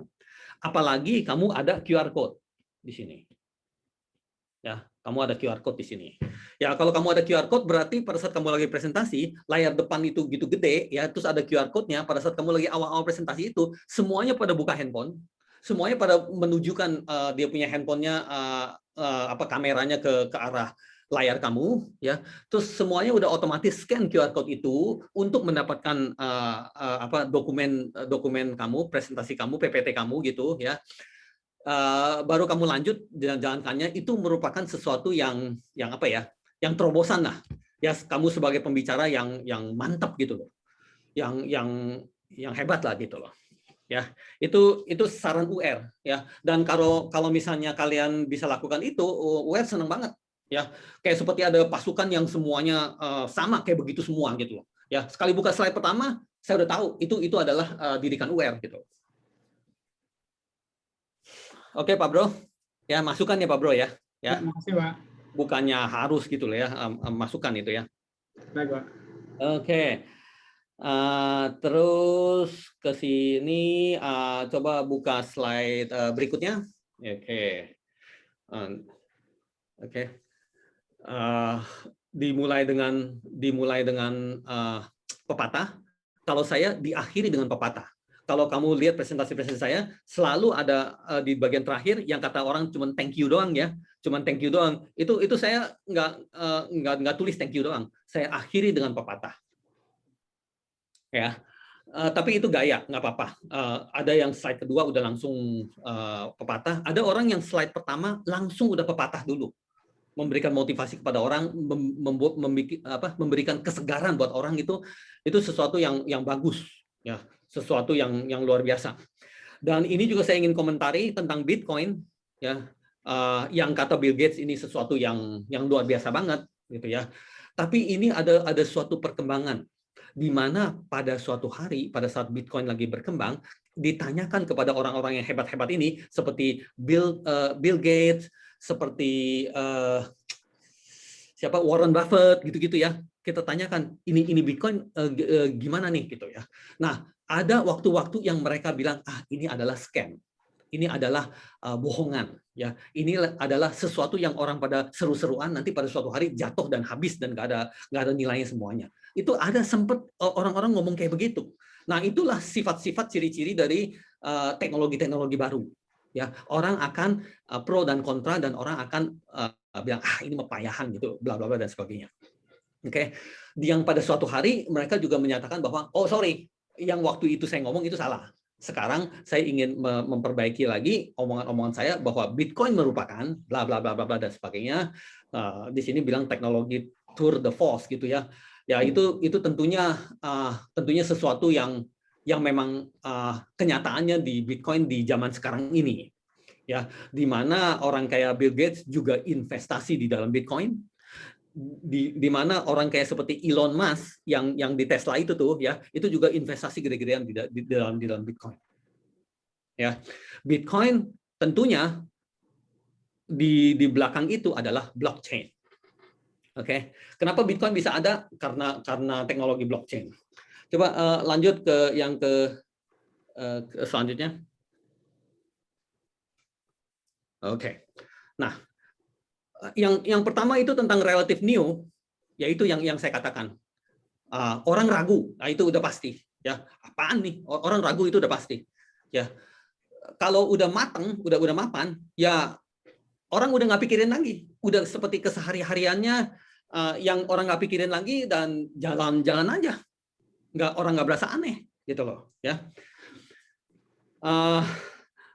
Kalau sesuatu yang baru begini ya, adalah kesempatan untuk kita berkarya satu, mendapatkan hibah satu lagi ya. Kalau udah biasa, yang udah umum, jangan harap kamu dapat hibah. Ya, jangan harap kamu bisa adain usaha yang di situ-situ juga. Udah crowded-nya minta ampun. Udah setiap orang juga udah kayak begituan semuanya. Ya, jadi jangan harap gitu. Nah, sesuatu yang relatively new, kalau saya sih ya, buru-buru deketin. Kalau bagi umumnya orang akan menyatakan, apaan sih gitu, jauhin gitu loh. Ya, orang-orang nggak yakin gitu loh, ngapain deketin gitu dan sebagainya. Karena kita adalah pengembang, peneliti, justru mesti deketin yang baru-baru. Yang udah matang, ya ampun, paper aja nggak ada orang mau accept. Ya, jadi saya ada beberapa sahabat yang dari UI yang udah matang dengan e-commerce misalnya. Jadi kalau kamu tulis tentang e-commerce, terus habis itu kamu ingin submit paper ke yang bereputasi Q1 Q2 gitu ya. Ya ampun, ditolak semua. Ya, itu karena udah terlalu umum, orang-orang semua pada ngomongin gituan. Ya, bosen banget ngomongin gituan lagi gitu. Tapi apa daya, kita punya ilmu adalah tentang itu. Nah, hal-hal kayak gitu. Nah, sekarang tentang blockchain, kalau kita tulis, semua tempat-tempat jurnal-jurnal itu berasa pengen paper kamu. Seru gitu, pengen paper kamu. Jadi kamu masuk ke dalam jurnal-jurnal yang bereputasi, gampang masuk. Ya, sekarang itu. Pada suatu hari susah lagi. Ya, karena pada saat orang-orang udah pada umumnya semuanya begituan semua. Ya, akhirnya kamu kalau mau tulis tentang gituan, nggak ada yang mau dengar juga udah. Namanya juga perkembangan, namanya juga perubahan. Ya, kurang lebih seperti itu. Oke, jadi itu yang saya komenin tentang new. Ya, lalu saya ingin komenin tentang bigger than internet. Oke, fourth industrial revolution. Ya, berarti industri revolusi yang keempat. Si Vio lagi pengen presentasiin tentang ke-1 apa, kedua apa, ketiga apa, keempat apa. Ya, yang saya tahan dulu karena ini lagi tentang MSA, jadi kita nggak ngomongin tentang itu dulu. Nanti berikutnya saya ingin kasih kesempatan untuk Vio mempresentasikan tentang fourth industrial revolution. Oke. Namun selentingan orang mengatakan, dan termasuk UR mengatakan, bahwa blockchain ini akan menyebabkan, ya, blockchain ini akan menyebabkan fifth industrial revolution. Berarti dengan adanya blockchain menyerap ke seluruh sendi-sendi kehidupan kita, disitulah kita mulai industri revolusi yang baru, yaitu fifth industrial revolution. Itu pernyataan-pernyataan dari UR. Bisa aja kita debatkan terus. Kenapa? Gua nggak setuju. Apaan itu dan sebagainya gitu. Bisa aja. Ya, walaupun UR pada suatu hari tulis satu buku tentang fifth industrial revolution, gitu ya, itu pun akan diprotes orang. Ada orang yang disagree, nggak setuju dengan itu ya. Dan itulah dilemanya atau dinamikanya dari ilmuwan yang seperti itu adalah debate terus, disagree terus dan sebagainya ya. Tapi UR percayanya seperti itu. Dengan adanya blockchain, kalau udah menyerap ke seluruh sendi permasyarakatan, berarti kita mulai fifth industrial revolution. Oke, di situ orang sebutnya bahwa blockchain itu bisa bigger than internet. Ya, kenapa ceramahnya akan panjang lagi, 2 jam lagi, 4 jam lagi dan sebagainya. Oke, tapi kalau penasaran kita akan debate, melakukan argumen terhadap itu. Oke, coba lanjut. Ini yang kita sering omongin. Ya, nanti kita akan omongin lagi sehingga mantep di dalam otak. Mantep di dalam otak berarti tutup mata tanpa ngelihat slide udah bisa ngomong semuanya tentang blockchain. Ya, kenapa ini, kenapa itu dan sebagainya, dan bisa cerita satu persatu tentang itu semuanya. Oke. Pada saat kita lagi ngomongin social value proposition tentang blockchain, ya, kita akan kembali ngomongin tentang ini. Ya, oke guys. Tapi kita hemat waktu, kita lanjut lagi. Ya, di sini kita lihat ada beberapa gambar, kita hitung ya, satu, kita tulis ya, satu, jangan ke situ dulu, balik dulu, 1, 2, 3, 4, 5, 6. Oke. Jadi pada saat kita konsensus itu datangnya di sini nih, konsensus. Nah, di sini nih. Oke. Berarti blok setelah dikirim ke every node in the network, ya, Setelah itu dia ingin validate, berarti di sini akan melakukan mining. Kalau itu adalah proof of work, ya. Bitcoin kenapa lambat, kenapa loading, ya, dan sebagainya, itu posisinya ada di sini semua, ya. Karena setelah blok udah di send ke every node, ya, dalam proses validate berarti orang akan melakukan mining dulu, karena itu proof of work, ya. Dan dia akan lambat, atau dari Bitcoin itu sengaja memperlambat. Bitcoin punya network menyatakan kalau misalnya blok baru bisa tercipta dalam waktu kurang dari 10 menit, dia akan mempersulit miningnya. Ya, miningnya seperti apa? Itu yang nanti kita akan bicarakan juga. Apa sih mining? Mining itu tambang gitu ya, seperti kayak kita tambang emas. Kalau kita lagi pengen dapat emas, kalau orang zaman dahulu bawa pacul, naik gunung, mulai pacul sampai dapat emasnya gitu loh. Itu namanya mining, menambang gitu loh ya. Dan untuk Bitcoin, proses-prosesnya adalah menambang juga. Ya, apalagi proof of work ya. Proof of work itu menambang banget gitu.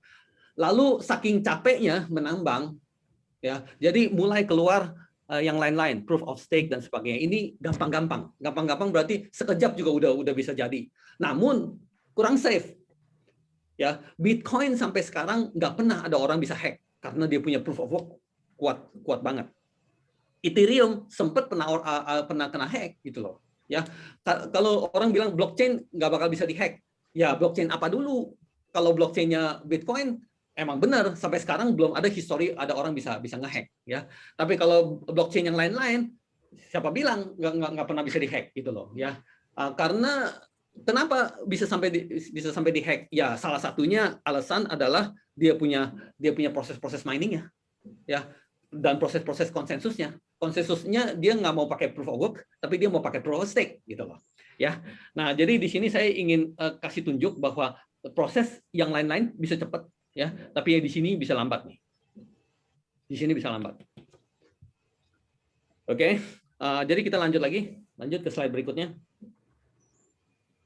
Oke, nah tentang SDLC ya, SDLC itu dari dulu sampai sekarang orang ngomong SDLC. Nanti pada saat kalian lagi ikutin mata kuliah yang lain-lain, yang dari Pak Winano dan sebagainya, itu juga tentang SDLC dan sebagainya.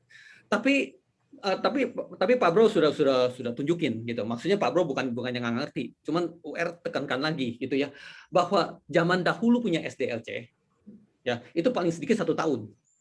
Ya, requirement analysis 3 bulan, design 3 bulan lagi, implementation ya 3 bulan ya, testing ya 3 bulan lagi, itu udah setahun. Terus apa kata evolution 3 bulan lagi, udah setahun lebih baru SDLC itu lengkap ya, baru itu software dirilis gitu loh ya. Di zaman sekarang yang tadi disebut Scrum beberapa kali ya, Scrum nih ya, yang disebut Scrum berapa kali ya, agile computing gitu ya, dengan metode agile ya. UR juga tulis satu paper sebutannya Agile Manifesto gitu ya, dengan CVO tuh ya, ada nih agile ya.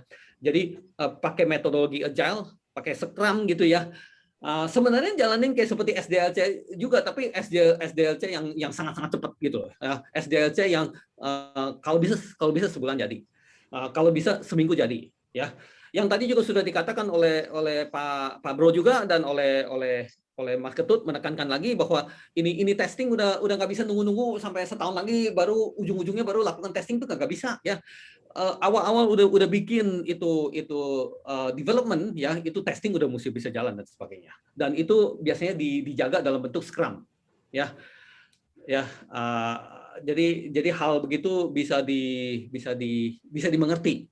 Kenapa? Karena pada saat saya lagi nyidang tesis yang anak-anak S2, pada saat dia lagi ngomongin SDLC ya, itu UR geleng-geleng kepala dan ingin keluar, nggak pengen denger lagi gitu loh ya, karena udah kuno banget, udah zaman dulu banget gitu loh ya.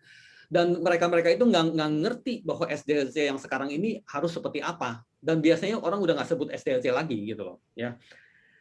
Jadi itu agar dimengerti di dalam sini ya, yang sekarang ini orang sangat menjalankan dengan Agile Manifesto, ya, pakai Scrum untuk menjalankan ini semua.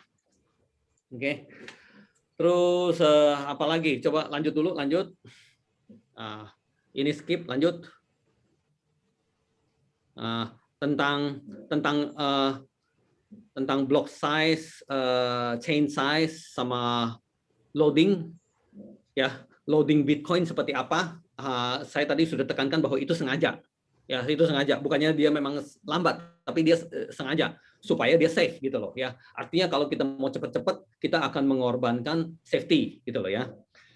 Terus, tapi itu otomatis menjadi kelemahan kalau mau sampai sesuatu yang loading beban atau kecepatan transaksinya tinggi, itu blockchain nggak bisa, ya. Lalu orang mengeluarkan skema-skema, framework baru sehingga yang untuk loadingnya cepat juga bisa jalan, ya. Tapi safe menggunakan Bitcoin itu juga ada cara-caranya, ya. Oke. Terus coba lanjut lagi.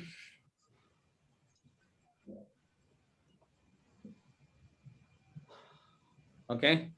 Dari kripto, ya, kripto kita ngomongin lagi dulu dikit, ya.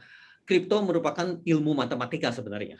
Jadi mathematician yang menciptakan kripto. Pada saat diciptakan sekitar tahun 1950-an, orang ketawain semua, gunanya apa gitu loh, ya. Cuman buat orang matematik yang main-mainin doang gitu, ya. Tapi pada saat tahun 2000-an, pada saat ngomongin tentang blockchain itu sekitar tahun 1990-an, terus di tahun 2002-2003 Satoshi Nakamoto, ya, lalu benar-benar menggunakan kriptografi dan sebagainya, baru orang bisa menghargai kehebatan dari kriptografi, ya. Satu hal yang perlu kita kirik dalam sebuah pertanyaan di otak kita, yaitu adalah apakah kriptografi bisa suatu hari dipecahkan, ya, diterobos orang, berarti dihack orang. Setelah kita udah encrypt, kita punya data pakai kriptografi, yang kita nyatakan bahwa ini nggak bakal bisa dihack orang, nggak bakal bisa diterobos orang, karena nggak mungkin ada kekuatan komputer yang sebegitu hebatnya yang bisa mengcrack kriptografi yang ada di dalam blockchain gitu, ya. Tapi orang udah jaga-jaga, udah mulai was-was gitu loh, ya. Pada suatu hari kriptografi dengan kekuatan komputer bisa dipecahkan. Ya, sekali kriptografi bisa dipecahkan, hal-hal yang dijanjikan oleh blockchain tentang anonymity lah, apalah dan sebagainya, itu akan otomatis terpecahkan. Hal-hal yang tentang public key, private key yang menggunakan kriptografi yang nggak bisa dipecahkan, suatu hari akan bisa dipecahkan. Oke. Pakai apa pecahkannya? Nah, itu, ya. Orang sebut itu quantum computing. Ya, dengan kemajuan dari quantum computing, ya, kita akan bisa memecahkan kriptografi orang. Ya, berarti semua orang jadi was-was tuh yang sudah investasi besar-besaran di dalam Bitcoin, ya. Soalnya kalau Bitcoin itu bisa dihack orang, otomatis dia punya nilai akan jatuh gila-gilaan. Ya, sekarang satu Bitcoin harganya 1 miliar loh.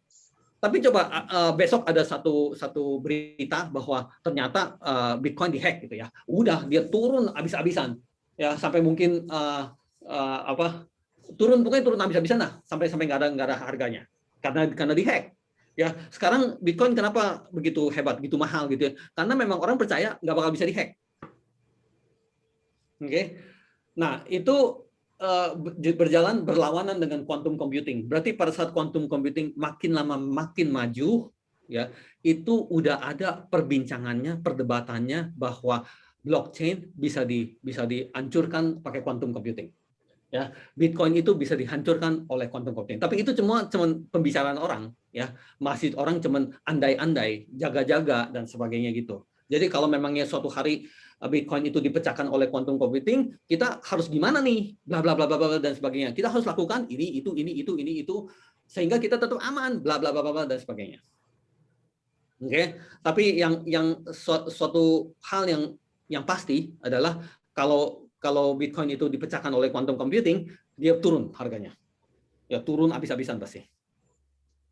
Oke. Ya, jadi itu tentang cryptography yang saya pengen omongin dikit supaya kita bisa sharing juga. Lanjut lagi.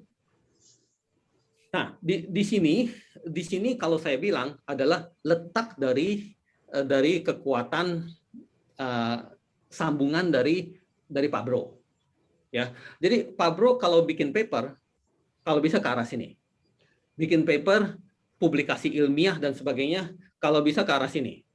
Ya, dari MSA kita di dalam kelas ini sampai FSA kita, final semester assessment, ya, itu saya ingin kasih semangat untuk mendorong ke arah sini. Ya, langsung bikin paper, ya, tentang testing blockchain. Ya, yang akan menampilkan ini semua dan akan mengkaji ini semua dan akan cari pemenangnya dari ini semua. Ya, akhirnya saya tentukan bahwa pemenangnya adalah ini setelah kajian-kajian ilmiah dari semua hal-hal testing tentang blockchain. Ya, awalnya kamu bilang dulu tentang problemnya. Problemnya begini, kamu bilang ya, bahwa blockchain udah ada di mana-mana, tapi dia itu belum begitu memperhatikan dia punya testing. Penting loh memperhatikan tentang testing, karena kalau nggak ada testing bisa akibatnya bisa begini dan sebagainya. Ya. Lalu paper saya ini untuk berkontribusi di bidang testing blockchain. Ya. Nah, dari sini saya keluarkan beberapa kandidat-kandidat tentang testing blockchain ini, ada ini dan sebagainya. Lalu saya uji kelemahan dan kelebihan dari testing blockchain yang ada di sini. Dan akhirnya saya menentukan pemenangnya adalah ini, gitu loh. Ya, minimal kalau kamu bikin paper-paper yang seperti itu, ya itu bisa keluar di international conference dan bisa keluar di Scopus. Ya, sekali kamu keluar di Scopus, kamu pokoknya udah tinggal yakin bahwa kamu punya tesis nanti akan gemilang. Gitu ya. Kalau kamu belum ada Scopus, ya kamu masih was-was dan akhirnya dirimu sendiri juga menilai bahwa prestasi kamu untuk menyelesaikan S2 ini kayaknya agak kurang. Ya, saya bisa tunjukin juga kalau saya di UTM dituntutnya seperti apa, gitu loh. Ya, dituntutnya untuk menghasilkan beberapa paper Scopus yang harus Q1 dan Q2 dan sebagainya. Kalau kamu mau lulus, kalau nggak jangan harap kamu lulus. Nah, hal-hal kayak gitulah ya. Untuk ujung-ujungnya publikasi ilmiah kita harus udah bisa pahami ya bahwa publikasi ilmiah merupakan tolak ukur orang mengukur kamu punya kekuatan ilmu pengetahuan, gitu loh ya. Kalau kamu bergerak di bidang akademisi dan kamu ingin menjadi profesor di negara lain, di Inggris atau di Amerika dan sebagainya, kamu nggak usah datang pun dia bisa lihat kamu punya Scopus. Dan kalau kamu punya Scopus kuat, ya udah nggak usah ngelihat hal-hal yang lain lagi. Kamu punya CV, panggil aja, kamu langsung duduk di situ udah. Ya, taunya kuat gimana? Ya menangin dia punya profesor-profesor yang ada di universitas itu. Ya, kamu punya paper ada berapa, kamu punya H-index ada berapa dan sebagainya. Ya, udah langsung tinggal dilihat dan langsung tinggal dipanggil. Apa susahnya, gitu loh ya. Dan hal-hal tentang kalau kamu nanti mau kerjanya di Google, kerjanya di Facebook, ya, kerjanya di Tesla dan sebagainya, kamu tulis lamaran panjang-panjang mana mau dia lihat, langsung dia lihat kamu punya Scopus seperti apa, gitu loh ya. Karena menurut mereka di dalam industri, kamu punya tulisan-tulisan ilmiah merupakan cikal bakal paten yang mereka miliki, ya. Kan itu perkembangan industri. Nanti ada ciptaan-ciptaan baru lah apa dan sebagainya. Mereka akan butuh buru-buru dipatenkan sebelum di copy paste sama orang-orang lain, gitu. Ya. Dan kekuatan research kamu yang terrefleksikan di dalam Scopus merupakan modal kamu untuk bergabung misalnya di Google, di Tokopedia, di Gojek, ya. Yang perusahaan yang kelas dunia begitu ya, udah otomatis patokannya itu. Dan kalau kita punya kuliah di S2 ini sejalan, kamu harus tahu pentingnya publikasi itu. Ya, kalau nggak langsung hebat-hebat di dalam Scopus, minimal ada di Google Scholar dulu deh, ya. Google Scholar beberapa tulisan-tulisan dan sebagainya. Oke. Dan itu sebagai suatu semangat untuk Pak Bro, ya. Silakan kamu perjuangin itu.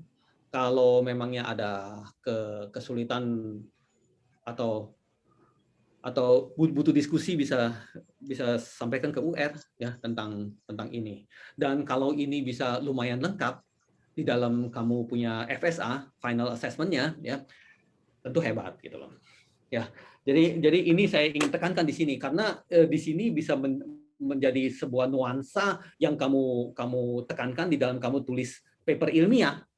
Ya, bukan sekedar rangkuman hanya untuk lulus mata kuliah ini aja, tapi kamu bisa publikasi. Nah, itu hebatnya bukan main gitu ya. Oke, lanjut lagi coba. Apa ada lagi yang saya pengen ngomongin? Lanjut. Ya, sekuritas kita ngomongin dikit. Ya, emang bener sih nggak ada sesuatu yang bug free. Ya, tadi Pak Bro udah katakan bahwa kalau dia bilang bahwa ini software ada bug free itu bohong. Ya, nggak ada yang bug free. Otomatis kita balik pernyataan kita adalah kalau kita ingin mengeluarkan sebuah aplikasi, ya mau jual sebuah aplikasi dan kita lagi memperjuangkan itu bug free, ya otomatis kamu kalah. Kamu akan lama gitu, lambat. Setelah setahun belum keluar. Pada saat customer kamu tanya, gimana nih kamu setelah 1 tahun belum keluar? Oh ya, saya lagi memperjuangkan supaya software saya ini bug free, gitu ya. Itu udah omong kosong, udah nggak ada yang mau orang dengar kamu punya omongan lah, ya. Karena bug free itu udah nggak ada istilah bug free, ya. Yang ada adalah kamu lakukan Scrum dengan bagus, cycle itu dengan bagus, testingnya juga dengan bagus dan sebagainya, sehingga kamu punya software bisa diandalkan, ya. Kalau orang tanya Bitcoin itu bug free apa enggak? Ya tentu enggak, ya. Tentu bisa kena bug juga, ya. Lalu bagaimana dengan cryptocurrency yang ada di dunia ini selain Bitcoin? Ya lebih banyak bugnya gitu aja. Ya, si Bitcoin lebih mantap gitu, lebih nggak ada bugnya gitu lah, lebih dikit bugnya lah. Oke. Hal-hal seperti itu sangat saya tekankan kepada para mahasiswa atau tim kerja saya, ya, sehingga pada saat lagi berkembang, ya, lagi ada perkembangan itu udah langsung otomatis sharing. Setelah katanya pengen kerjakan apa, setelah 3 minggu tanpa kabar, ya, terus abis itu balik-balik pada saat ditanyakan bilang katanya lagi sedang dikerjakan lah, lagi ingin memantapkan lah, lagi kerjanya belum 100% lah. Itu udah omong kosong semuanya. Ya, soalnya di mata UR nggak ada tuh kerjaan yang 100%. Ya, kalau lagi mau 100% berarti bohong. Ya, 100% balik-balik ke saya tetap masih banyak kekurangan. Ya, jadi lebih baik prosesnya, perkembangannya dari hari pertama sudah sharing. Linknya juga udah sharing.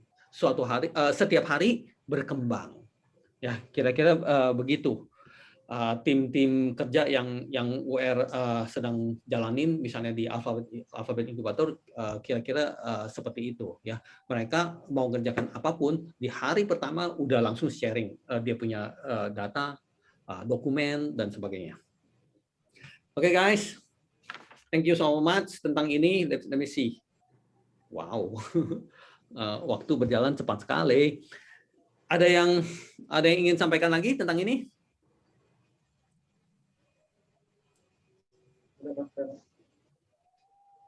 Ada? Saya cukup, Pak. Ini siapa tuh? Ya, saya, Pak. Oh, Pak Bro. Ya, Pak Bro ingin sampaikan sesuatu lagi? Enggak, Pak. Cukup, Pak. Cukup, oke. Ya. Yang lain ada sanggahan lagi? Nisa mau nanya buat terkait dengan presentasi minggu depan, mau presentasi kalau tentang sistem keamanannya. Security, oke. Iya. Ya. Jadi Pak Bro tertarik dengan testingnya, Nisa tertarik dengan tentang security-nya, gitu loh ya. Jadi saya ingatkan kembali bahwa kamu belum tentu ada kesempatan untuk presentasi di sini, ya, berhubung dengan waktu, oke. Tapi selalu apapun tidak mencegah kamu itu berkarya, ya. Berarti kalau kamu nanti mau presentasi lalu direkam dan sebagainya itu pun bisa. Ya, Nisa, ya, ada hal tentang security yang ingin dibicarakan, ingin tanyakan. Kalau enggak, ya minggu depan kamu bisa ngomongin tentang security. Emang tentang blockchain itu kalau kita cari, dia punya topik paling hot yang pertama adalah cryptocurrency, Yang kedua adalah security. Ya, jadi blockchain menjanjikan banyak hal bahwa dia itu akan meningkatkan security, tapi terus-menerus diragukan tentang security-nya blockchain. Gitu loh, ya. Karena dia punya sifat yang decentralized, yang dilihat oleh orang banyak. Kalau centralized kan satu yang kamu jagain. Kalau decentralized berarti ada di mana-mana. Ya. Dan dia jalankan secara kriptografik dan sebagainya yang katanya secure, tapi tetap diragukan security-nya. Ya paham ya Nisa? Ada hal lain yang kamu ingin ngomongin tentang security? Cukup Pak. Ya, ya, insya Allah kamu siapkan dengan baik ya, karena persiapan yang baik itu yang membuat kamu itu menambah banyak ilmu. Ya, dengerin ceramah, nambah ilmunya dikit. Ya, mempersiapkan diri dengan baik itulah yang membuat kamu nambah ilmu dengan banyak. Oke, terus ada siapa lagi? Ya, karena saya, Pak. Ya, oke, mangga. Kalau yang disampaikan Pak Bro kan justru adalah testing sebuah sistem blockchain. Tapi kalau blockchain sendiri diterapkan di dalam sebuah sistem testing untuk mentes semua sistem lain gitu. Itu apakah terlalu kecil atau malah bagaimana menurut Pak? Ya, pemikiran yang menarik ke arah situ ya. Tapi cenderung saya akan menyatakan bahwa itu not a good idea ya, testing tapi menggunakan blockchain gitu kan ya, is not a good idea. Pertama, blockchain very slow gitu ya. Kedua dia punya skema beda banget, apalagi kamu aplikasi yang umum mau pakai blockchain testingnya ya itu beda banget, kecuali kamu aplikasi blockchain kamu mau tes pakai blockchain lagi dan sebagainya. Namun yang seperti dikatakan oleh Pak Bro bahwa ilmu testing atau software untuk testing itu ada gitu, bidangnya beda gitu loh. Oke. Jadi supaya lebih lanjut ngomongin tentang testing ya, itu mesti silaturahim dengan Pak Bro. Dia lebih bisa menjawab tentang itu ya. Tapi kalau sekilas saya jawab, kayaknya nggak ada deh gitu ya, testing tapi pakai blockchain lagi gitu. Nah, sekilas jawaban saya sih seperti itu. Ya. Terima kasih Pak. Oke. Kalau Pak Supri ini pengen ngomongin tentang apa yang di dalam MSA ini? Semoga ada topik-topik yang menarik di dalam MSA ini. Sebenarnya ada dua sih Pak. Yang duluan sudah masuk itu tentang data analisis di blockchain Pak. Depth analysis. Data analisisnya Pak. Oh, data analisis. Iya. Data analisis di blockchain gitu ya. Iya Pak. Menurut saya menarik data analisis di blockchain. Tapi barusan dapat sedikit cahaya menarik.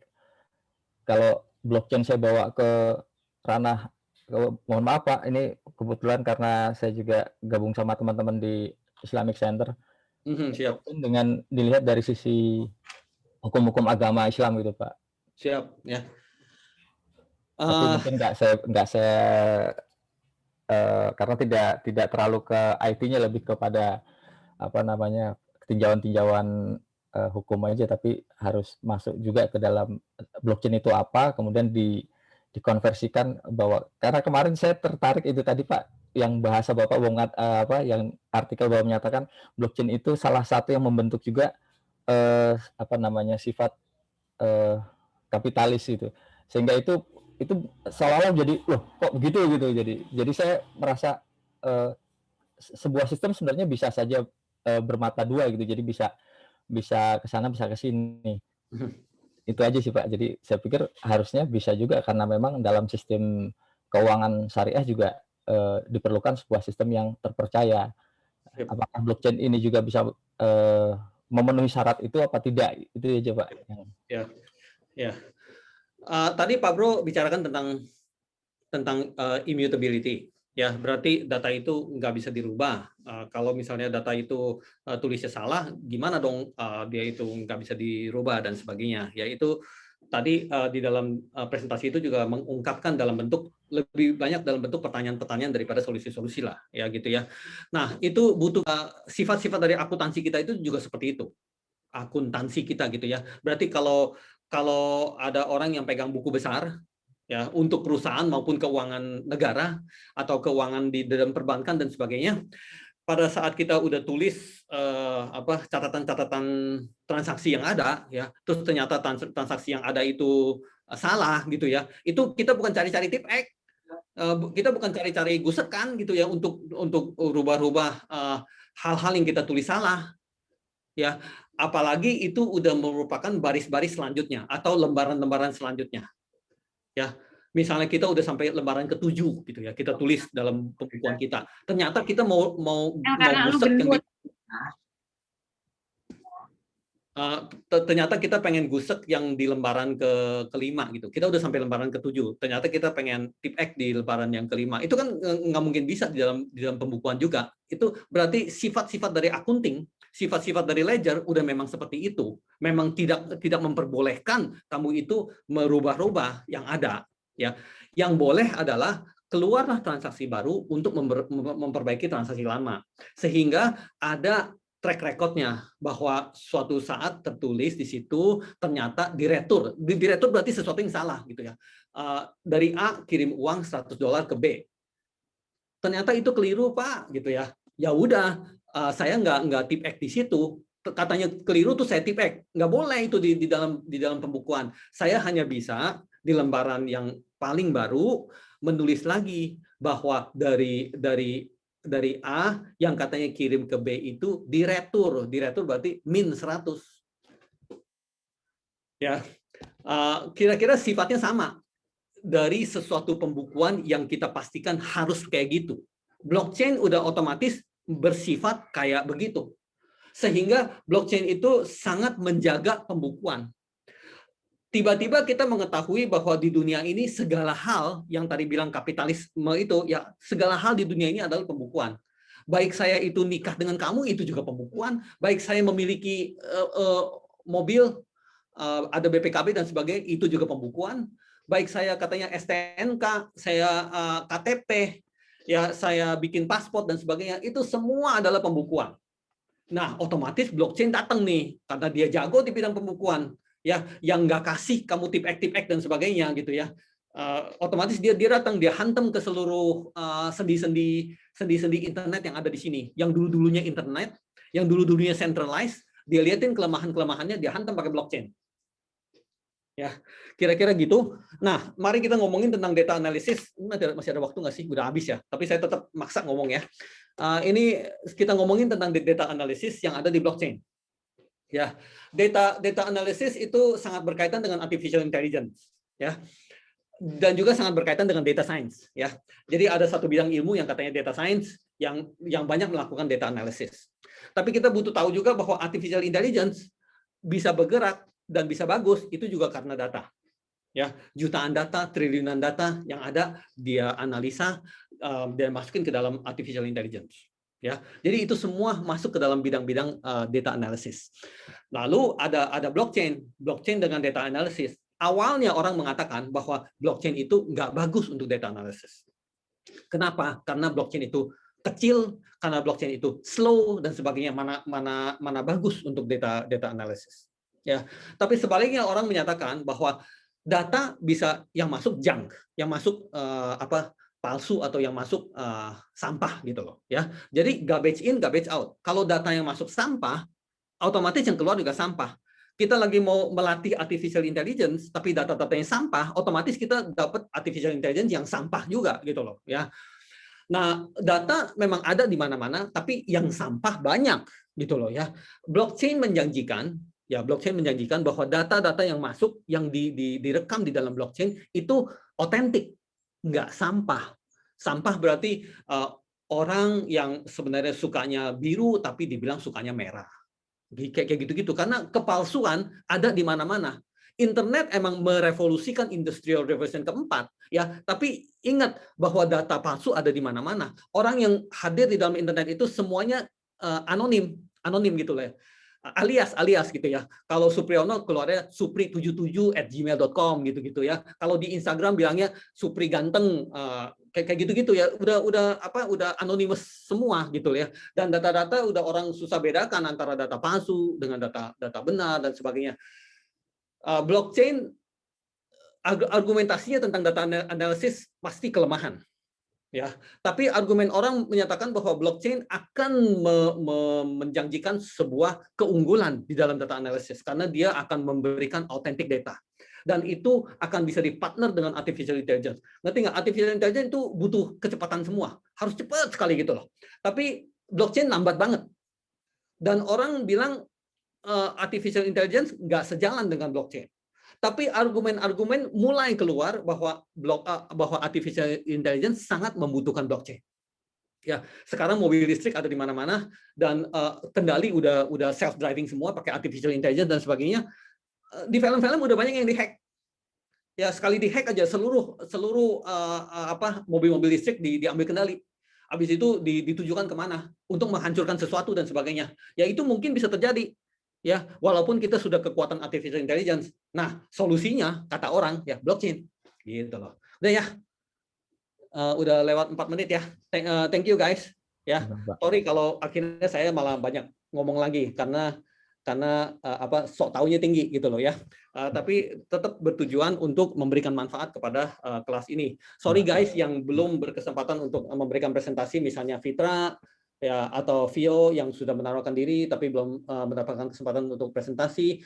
Mudah-mudahan minggu depan ada dan ada waktu 1 minggu lagi untuk mempersiapkan diri agar bisa lebih bagus lagi. Otomatis yang tidak ada kesempatan untuk memberikan presentasi itu tolong rekam sendirilah gitu maksudnya ya. Nah, untuk Pak Bro berarti tadi punya presentasi rekamannya udah ada. Nanti si Vio atau Fitra akan sharing nih rekamannya ini gitu loh ya. Nah, nanti Pak Bro tinggal gunting sendiri tuh, gunting yang baik. Terus habis itu bikin cermin, masukin ke dalam scoop ya. Nih, ini loh saya punya presentasi. Ini loh saya punya slide ya, ini saya punya rekaman, ini loh saya punya slide. Monggo teman-teman BBC. Nah itu baru ngetop gitu ya.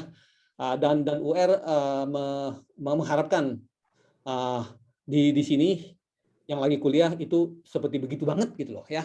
Oke guys, thank you ya. Udah ya guys. Pak. Terima kasih banyak Pak. Thank you so much. Terima kasih banyak. Thank you Pak. Foto bersama dulu Pak. Screenshot dulu yuk. Nah, foto-foto dulu guys. Ya, foto-foto dulu guys. Bapak on cam Pak. Tunggu ya, on cam gimana sih nih? Susah nih on cam. Oke. Vio siapa yang gendut? Bapak Vio menggendut. Tahu tuh saya Tahu Vio, kamu body shaming ya? Kaget aku. Diceletukin. Batal puasanya. Celetukin apa tahu? Nakal ya anak-anak ya. udah on cam. Cis.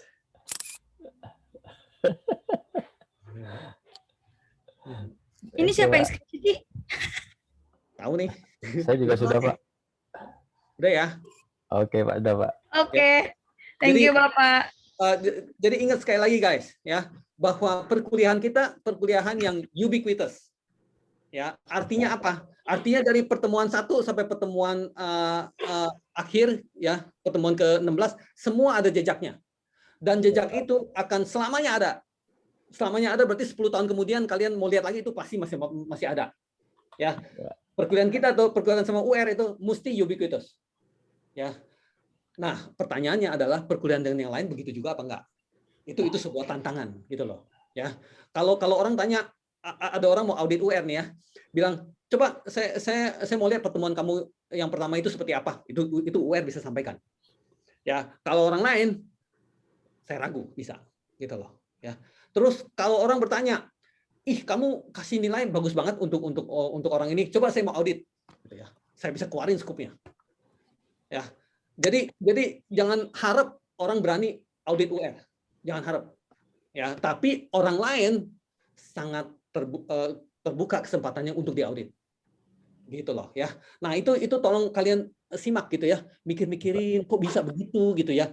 Zaman apa nih sekarang? Kok bisa begitu? Apakah saya bisa ikut berlayar di dalam kegiatan-kegiatan seperti ini?